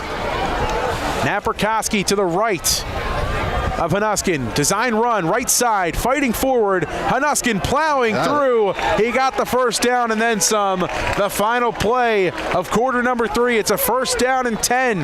When action resumes here from Robbinsville High School, the Ravens trailing the undefeated Irish by a score of 27-6. Robbinsville driving here on their homecoming, trying to make the comeback effort a real thing as they continue their drive, grounding and pounding and slicing and dicing their way down deeper into Irish territory. We'll head to the 4th quarter here from Robbinsville High School. The Irish on top of the Ravens, 27-6. You're watching high school football on WBCB.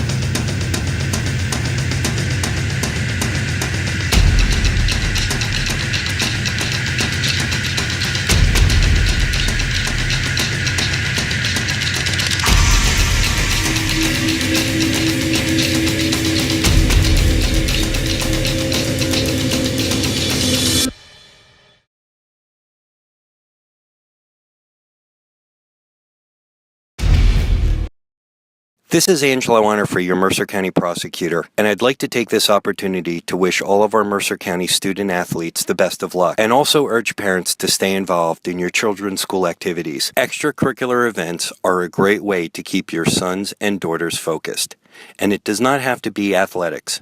They can be involved with the drama club, the school band, even the debate team. An involved student today has a brighter future tomorrow. This message is brought to you by the Mercer County Prosecutor's Office, and I hope you enjoyed today's game. From the Notre Dame 16, Hanuskin on the keeper, right side, brought down by Renda and Kilcommons. A couple of popular guys for this Notre Dame defense, Fish, as they've got themselves another stop, combining on the tackle of Hanuskin that time. Gain of only 2 for the Robbinsville quarterback on the design run. So you were right, the last call, that was the biggest play of the game for them, but now they're all big plays. Everything has to, you got to score. You cannot waste this opportunity. In the red zone are the Ravens. Dropping back, looking middle, bottled up, fighting through. Hanuskin plowing his way over Notre Dame defenders as he fought off Connor Rosica. He'll get about 2 more on that one. It'll bring up 3rd and a long 5. Yeah, that's Pick up a 3 on the play. That's not going to cut 3rd it. and 5. 3rd and 5 here for the Ravens. Ball spotted at the Notre Dame 11-yard line. Hanuskin breaks the huddle. He's got Raftery to his right. Naperkoski to his left. Hopkins, the receiver, at the top of the screen. Aston Borski, the tight end. They'll give it on the ground. Naperkoski fighting forward for extra yards. Met by a couple of Irish defenders. He's well short of the yard to gain. Gets about 2, maybe 3 on the carry that time. It'll bring up 4th and a long 2. surprised they're running the ball all the time. I thought they Up of 2 on the play brings up thought they throw it at one point. 4th and 3. 4th and 3 officially for the Ravens. Ball on the Notre Dame 9-yard line. Another big-time 4th down. Yeah. As we approach the 10-minute mark, Hanuskin breaks the huddle. Hopkins to the bottom of the screen, the lone receiver. A back to each side of Luke Knuskin. Raftery to his right. Naprikoski to his left. Takes the snap. Sweep left side. Nope.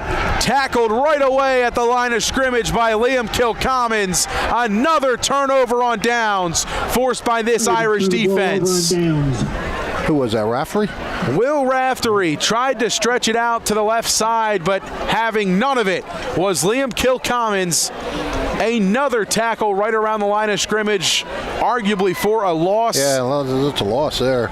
And Kilcommons, just an impressive night on the defensive side of the field, as we've called his name and number just almost every time in the second half here on the defensive side. I'm really surprised they didn't put the ball up at least once there. I mean, they're a passing team. Right side, Winowich with space, bouncing off Raven defenders and brought down across the 25-yard line. They'll spot it at the 28. A big hitter for the Notre Dame offense on the ground that time is Winowich, taking it about 14 yards on the ground. First down and 10 as he moves the sticks. Weren't they at the 10? It's about 18 yards. 18, yes. Yeah.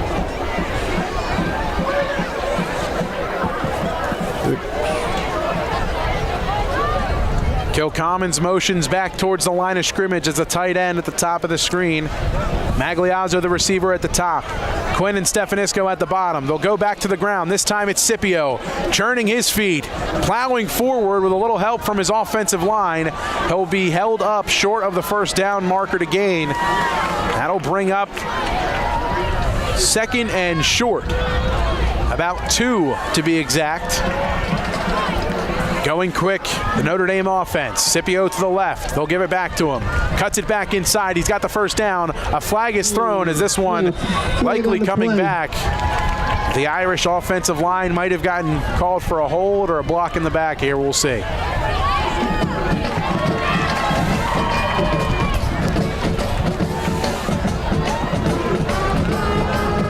Number of times tonight, Fish, the Irish have been stopping themselves with what should be costly penalties, but yeah, they've made them not tonight. Costly. Right, yeah, they've converted on 3rd and long after these penalties that have really plagued themselves at times. But yeah, I mean, we saw the indication of that the first time when they had a 50-yard play completion called back, and then they got an 87-yard touchdown on it.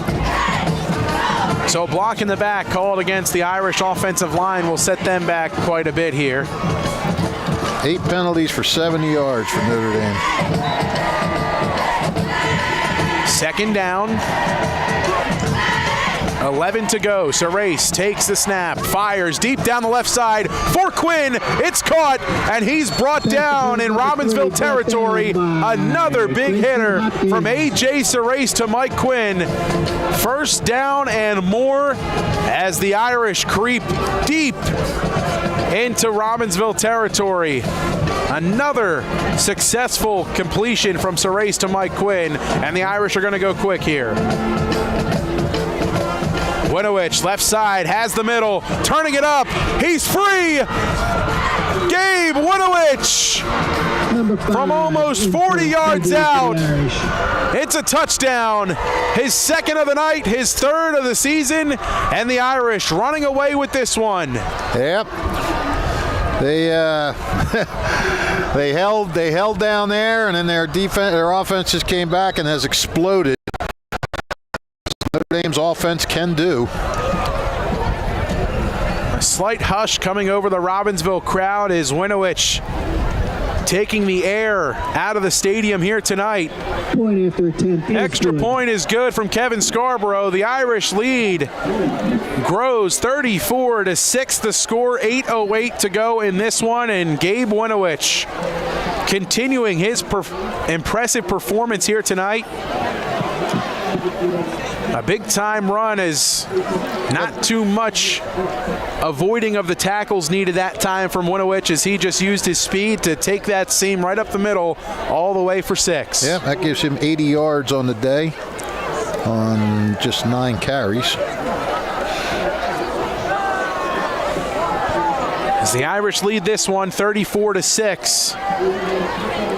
The offense again the driving force for this Notre Dame team, but you need to talk about this Notre Dame defense who struggled through the first 3 to 4 weeks.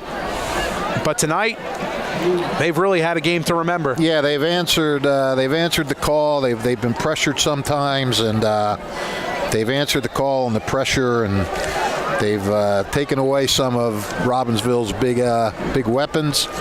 And they've made strides tonight. Let's put it that way. Scarborough boots this one away. Astomborski fields it and takes it right around the 25-yard line. He gets brought down by the Irish coverage team. First and 10 for Robbinsville from their own 25-yard line. And again, I have to wonder if Robbinsville's not getting a little worn down. Some of these guys playing both ways. One more shout out for our cheerleaders down there. I mean, they had. It's a little demoralizing too when you have 2 drives deep into the other team's territory and you come up empty, and that just happened twice now. That just happened to Robbinsville. So they got deep, then they punted it away, and then they got a turnover, and they were deep again, and just couldn't come up with it. And that can get to a team after a while. And you say, well, it's the same guys playing defense as playing offense, so their heads might be down a little bit. I'm not saying their heads are down, but it's tough. Anuskin looking right side, throws on the run and into his own sideline. Incomplete. Clock stops. 2nd and 10, 7:52 to go. For the Ravens. And again, the Irish defense getting some pressure as we get to see some of the reserves and some of the 2nd and 3rd string guys for this Irish defense get some reps here down the stretch. As one of their main specialists in Anthony Kelly, and now at linebacker next to Connor Rozika. Cam Bailey, the outside linebacker to the left side. Hanuskin takes the snap, drops back, steps up, throws on the run over the middle, but well over the head and hands of Grayson Hopkins. Incomplete, 3rd and 10, but a flag in the backfield is. Looks like the Robbinsville offense receding backwards a little bit. It is a holding that is declined. Yeah, why not? 3rd down, 10 to go. Robbinsville going to need a couple of quick hitters and a couple of big hitters to keep the drive alive. Clock stopped at 7:46. And the Irish defense looking for another big stop here on 3rd and long.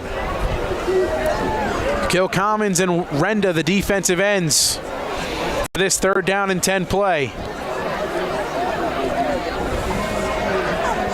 Napier, the defensive tackle, a 3-man rush. Man in motion, that's Naperkoski. Hanuskin takes the snap, drops back, looks, left side, batted down by Kilcommons. He's been everywhere tonight for the Irish defense. That time, almost an interception for the 6'5" defensive end. And a big-time stop brings up 4th and 10, and the punt team will have to come on as the Ravens deep in their own zone. Yeah, Leon Kilcommons has just been.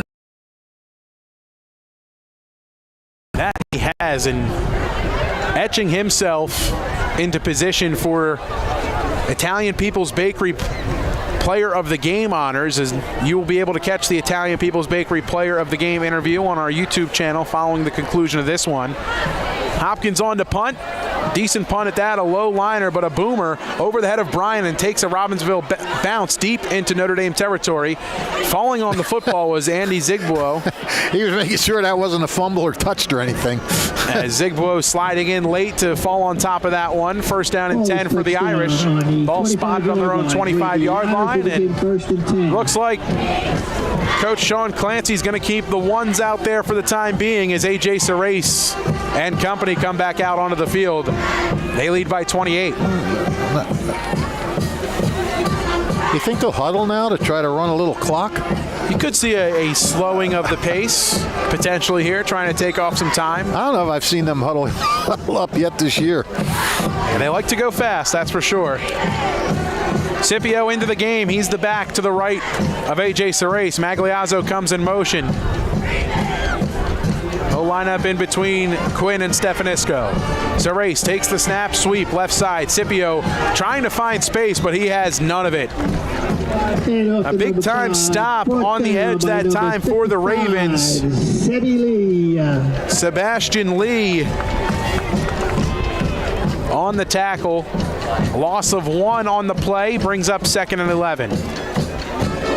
Scipio, again, the back to the right of Sarace, as they do not huddle up here, Fish. Yeah, I know. No huddle, but taking their time. Yes. Are the Irish.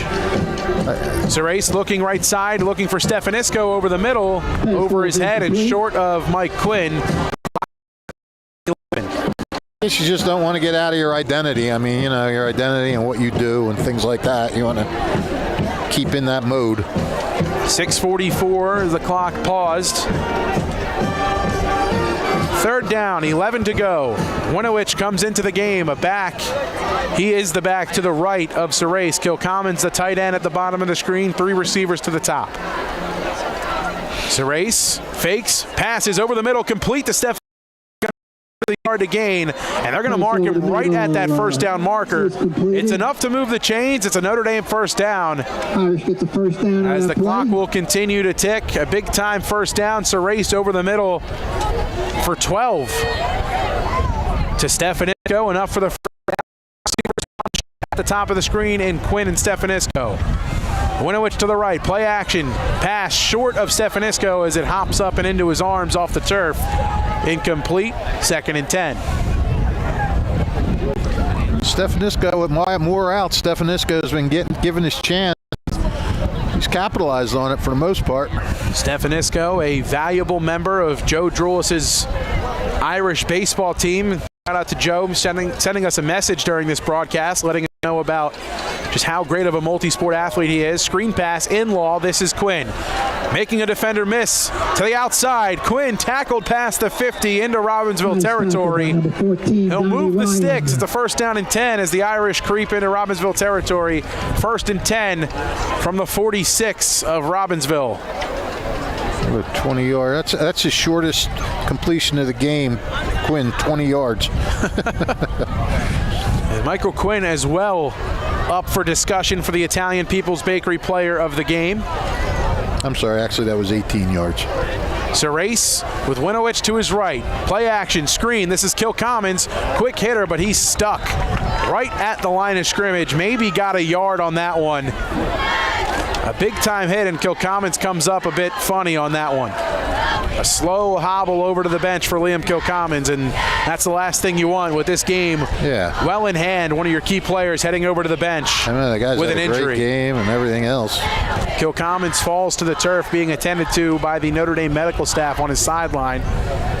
Action resuming here on the field. Sarace takes the snap, gives it to Winovich, bouncing it left side, slips a man across the 40, plowing forward, down near the 35 is where they'll mark him.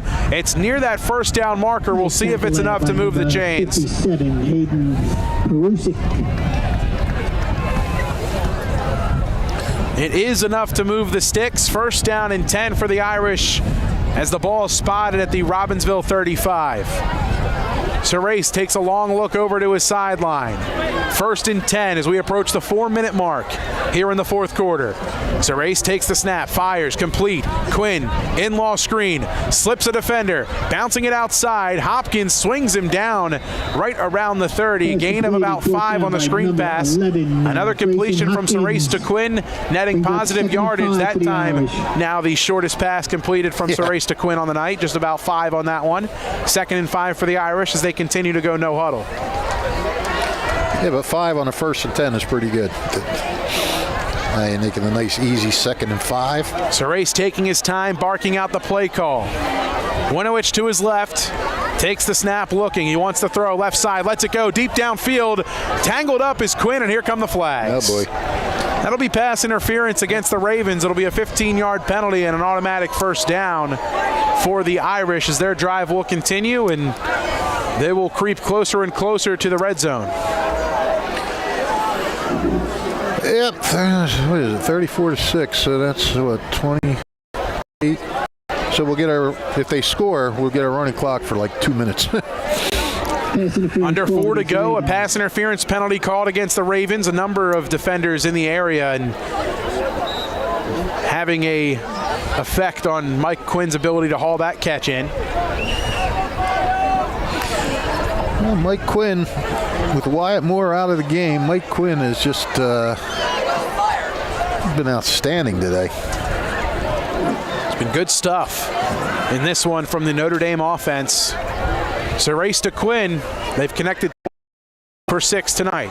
Looking left side, wanting a man over the middle. It's caught, and it's another passing touchdown for A.J. Sarace as he connects over the middle with his man hauling that one in for the score. Aldrich Crawford. Another touchdown pass for A.J. Sarace and the Irish dominating here on Robbinsville's homecoming. Yeah, it took a while, but Notre Dame's really broken it open now. 20-yard pass. Aldrich, what's his first name? Aldrich, A-L-D-R-I-C-H? I see. Aldrich Crawford. I just didn't feel like shuffling through my roster there. All right, thank you. And I am going to bid you farewell and head down to the field. Fish, a pleasure as always. Good snap, Mike. Good hold. Kick is up, and it is good. 3:35 to go in this one with the score. The Irish 41, the Ravens of Robbinsville 6. Under 4 to go, and as mysteriously as he arrived, he departs into the night. The Mercer County Hall of Famer, Rich Fisher. And thank you for the light. A pleasure. It made my second half so much easier. A pleasure as always, Fish. Great to see you. You too, buddy. And you can catch Fish's recap on the Trentonian.com following this one here tonight. The Irish dominating this one. A.J. Sarace through the air a number of times, 3 to be exact. 2 times to Michael Quinn, 1 time over the middle, completed to Aldrich Crawford. As the future Rutgers Scarlet Knight, an impressive performance as they come into Robbinsville and spoil their homecoming. The Irish, 3 minutes and 35 seconds away from improving to 5-0 on the season. As we've mentioned before, the offense has done a remarkable job for Notre Dame to this point, but the defense tonight having themselves a coming out party, holding the Ravens to just 6 points. A high booming kick from Scarborough. Ashton Borski fields it, cuts in at the 20, has a seam, past the 25, tackled at the 29. 1st and 10 for the Ravens as they set up shop on their own 29-yard line.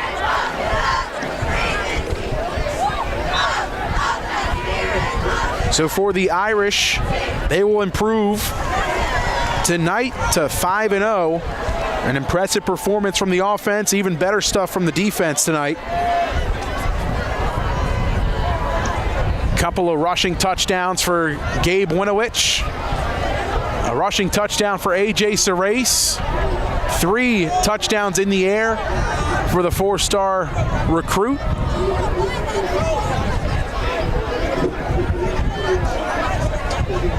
Irish defense back out on the field. They'll give it left side. Raftery met after a gain of about 3 by Cam Bailey in the Irish defense. Clock will tick. Under 3 minutes to go. So next week, the Irish will return home as they play host to Trenton Central. Irish play host to Trenton next week, and impressive stuff.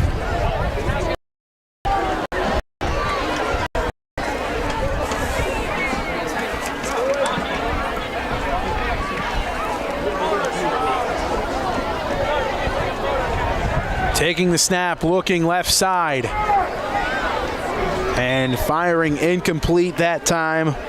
Luke Hanuskin unable to find anybody. The clock stops. 3rd and a long 8 to go.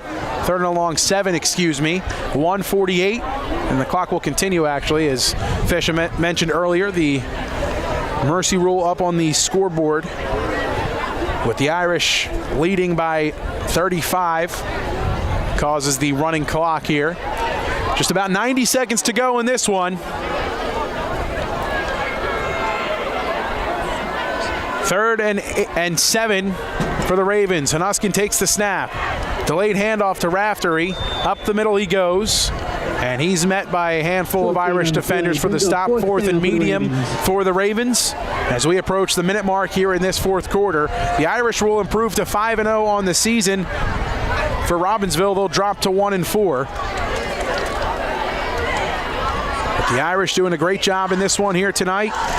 Their offense leading the way, but the defense making this one a lot more comfortable than a couple of the weeks before, as they will leave here tonight still undefeated. A 5-0 start for the Irish of Notre Dame as the final seconds tick off, 40 seconds and counting. And gives us time to tell you about the Italian People's Bakery Player of the Game. Tonight, it will go to Liam Kilcommons for his defensive effort, a coming out party for the Notre Dame defense. And Kilcommons with a handful of tackles for a loss, a sack in this one tonight. He will take home the Italian People's Bakery Player of the Game honors, as fighting forward for the first down is Will Raftery. And that looks like it's just about going to do it. The teams will head for midfield for the handshake line. The Irish victorious and spoil homecoming for the Robbinsville Ravens as the Irish improve to 5-0 with a final score. Notre Dame 41, Robbinsville 6. 5-0 for the Irish as they come into Robbinsville and pick up their 5th victory of the season. They return home next week as they play host to the Trenton Central Tornadoes. We will have that action for you on the WBCB Sports Network next Friday night, with pregame coverage starting 15 minutes before kickoff here on WBCB. I want to thank all of our sponsors who made tonight's broadcast possible. The New Jersey Education Association, Team Toyota, Revere Restaurant, Haldeman Ford Subaru, the Mercer County Prosecutor's Office, the Capital Health System, Notre Dame High School, Cade Motor Company, All Cure Spine and Sports, Jammer Doors and Windows, the 12th Man Touchdown Club, the Trentonian, the Italian People's Bakery, Hyundai of Trenton, all proud to bring you today's coverage here on WBCB. For the crew, doing tonight's camera work, Griffin Fole. Colin Sommer produced tonight's stream. Doing our outstanding color commentary work was the Mercer County Hall of Famer Rich Fisher. One final time here from Robbinsville High School. Irish victorious 41-6. Again from partner Rich. My name is Mike Warren. We thank you so much for listening to High School here on the WBCB Sports Network. Time the Irish victorious 41-6 over Robbinsville as they improve to 5 on the year. We thank you so much for watching football on WBCB. Great night, everybody.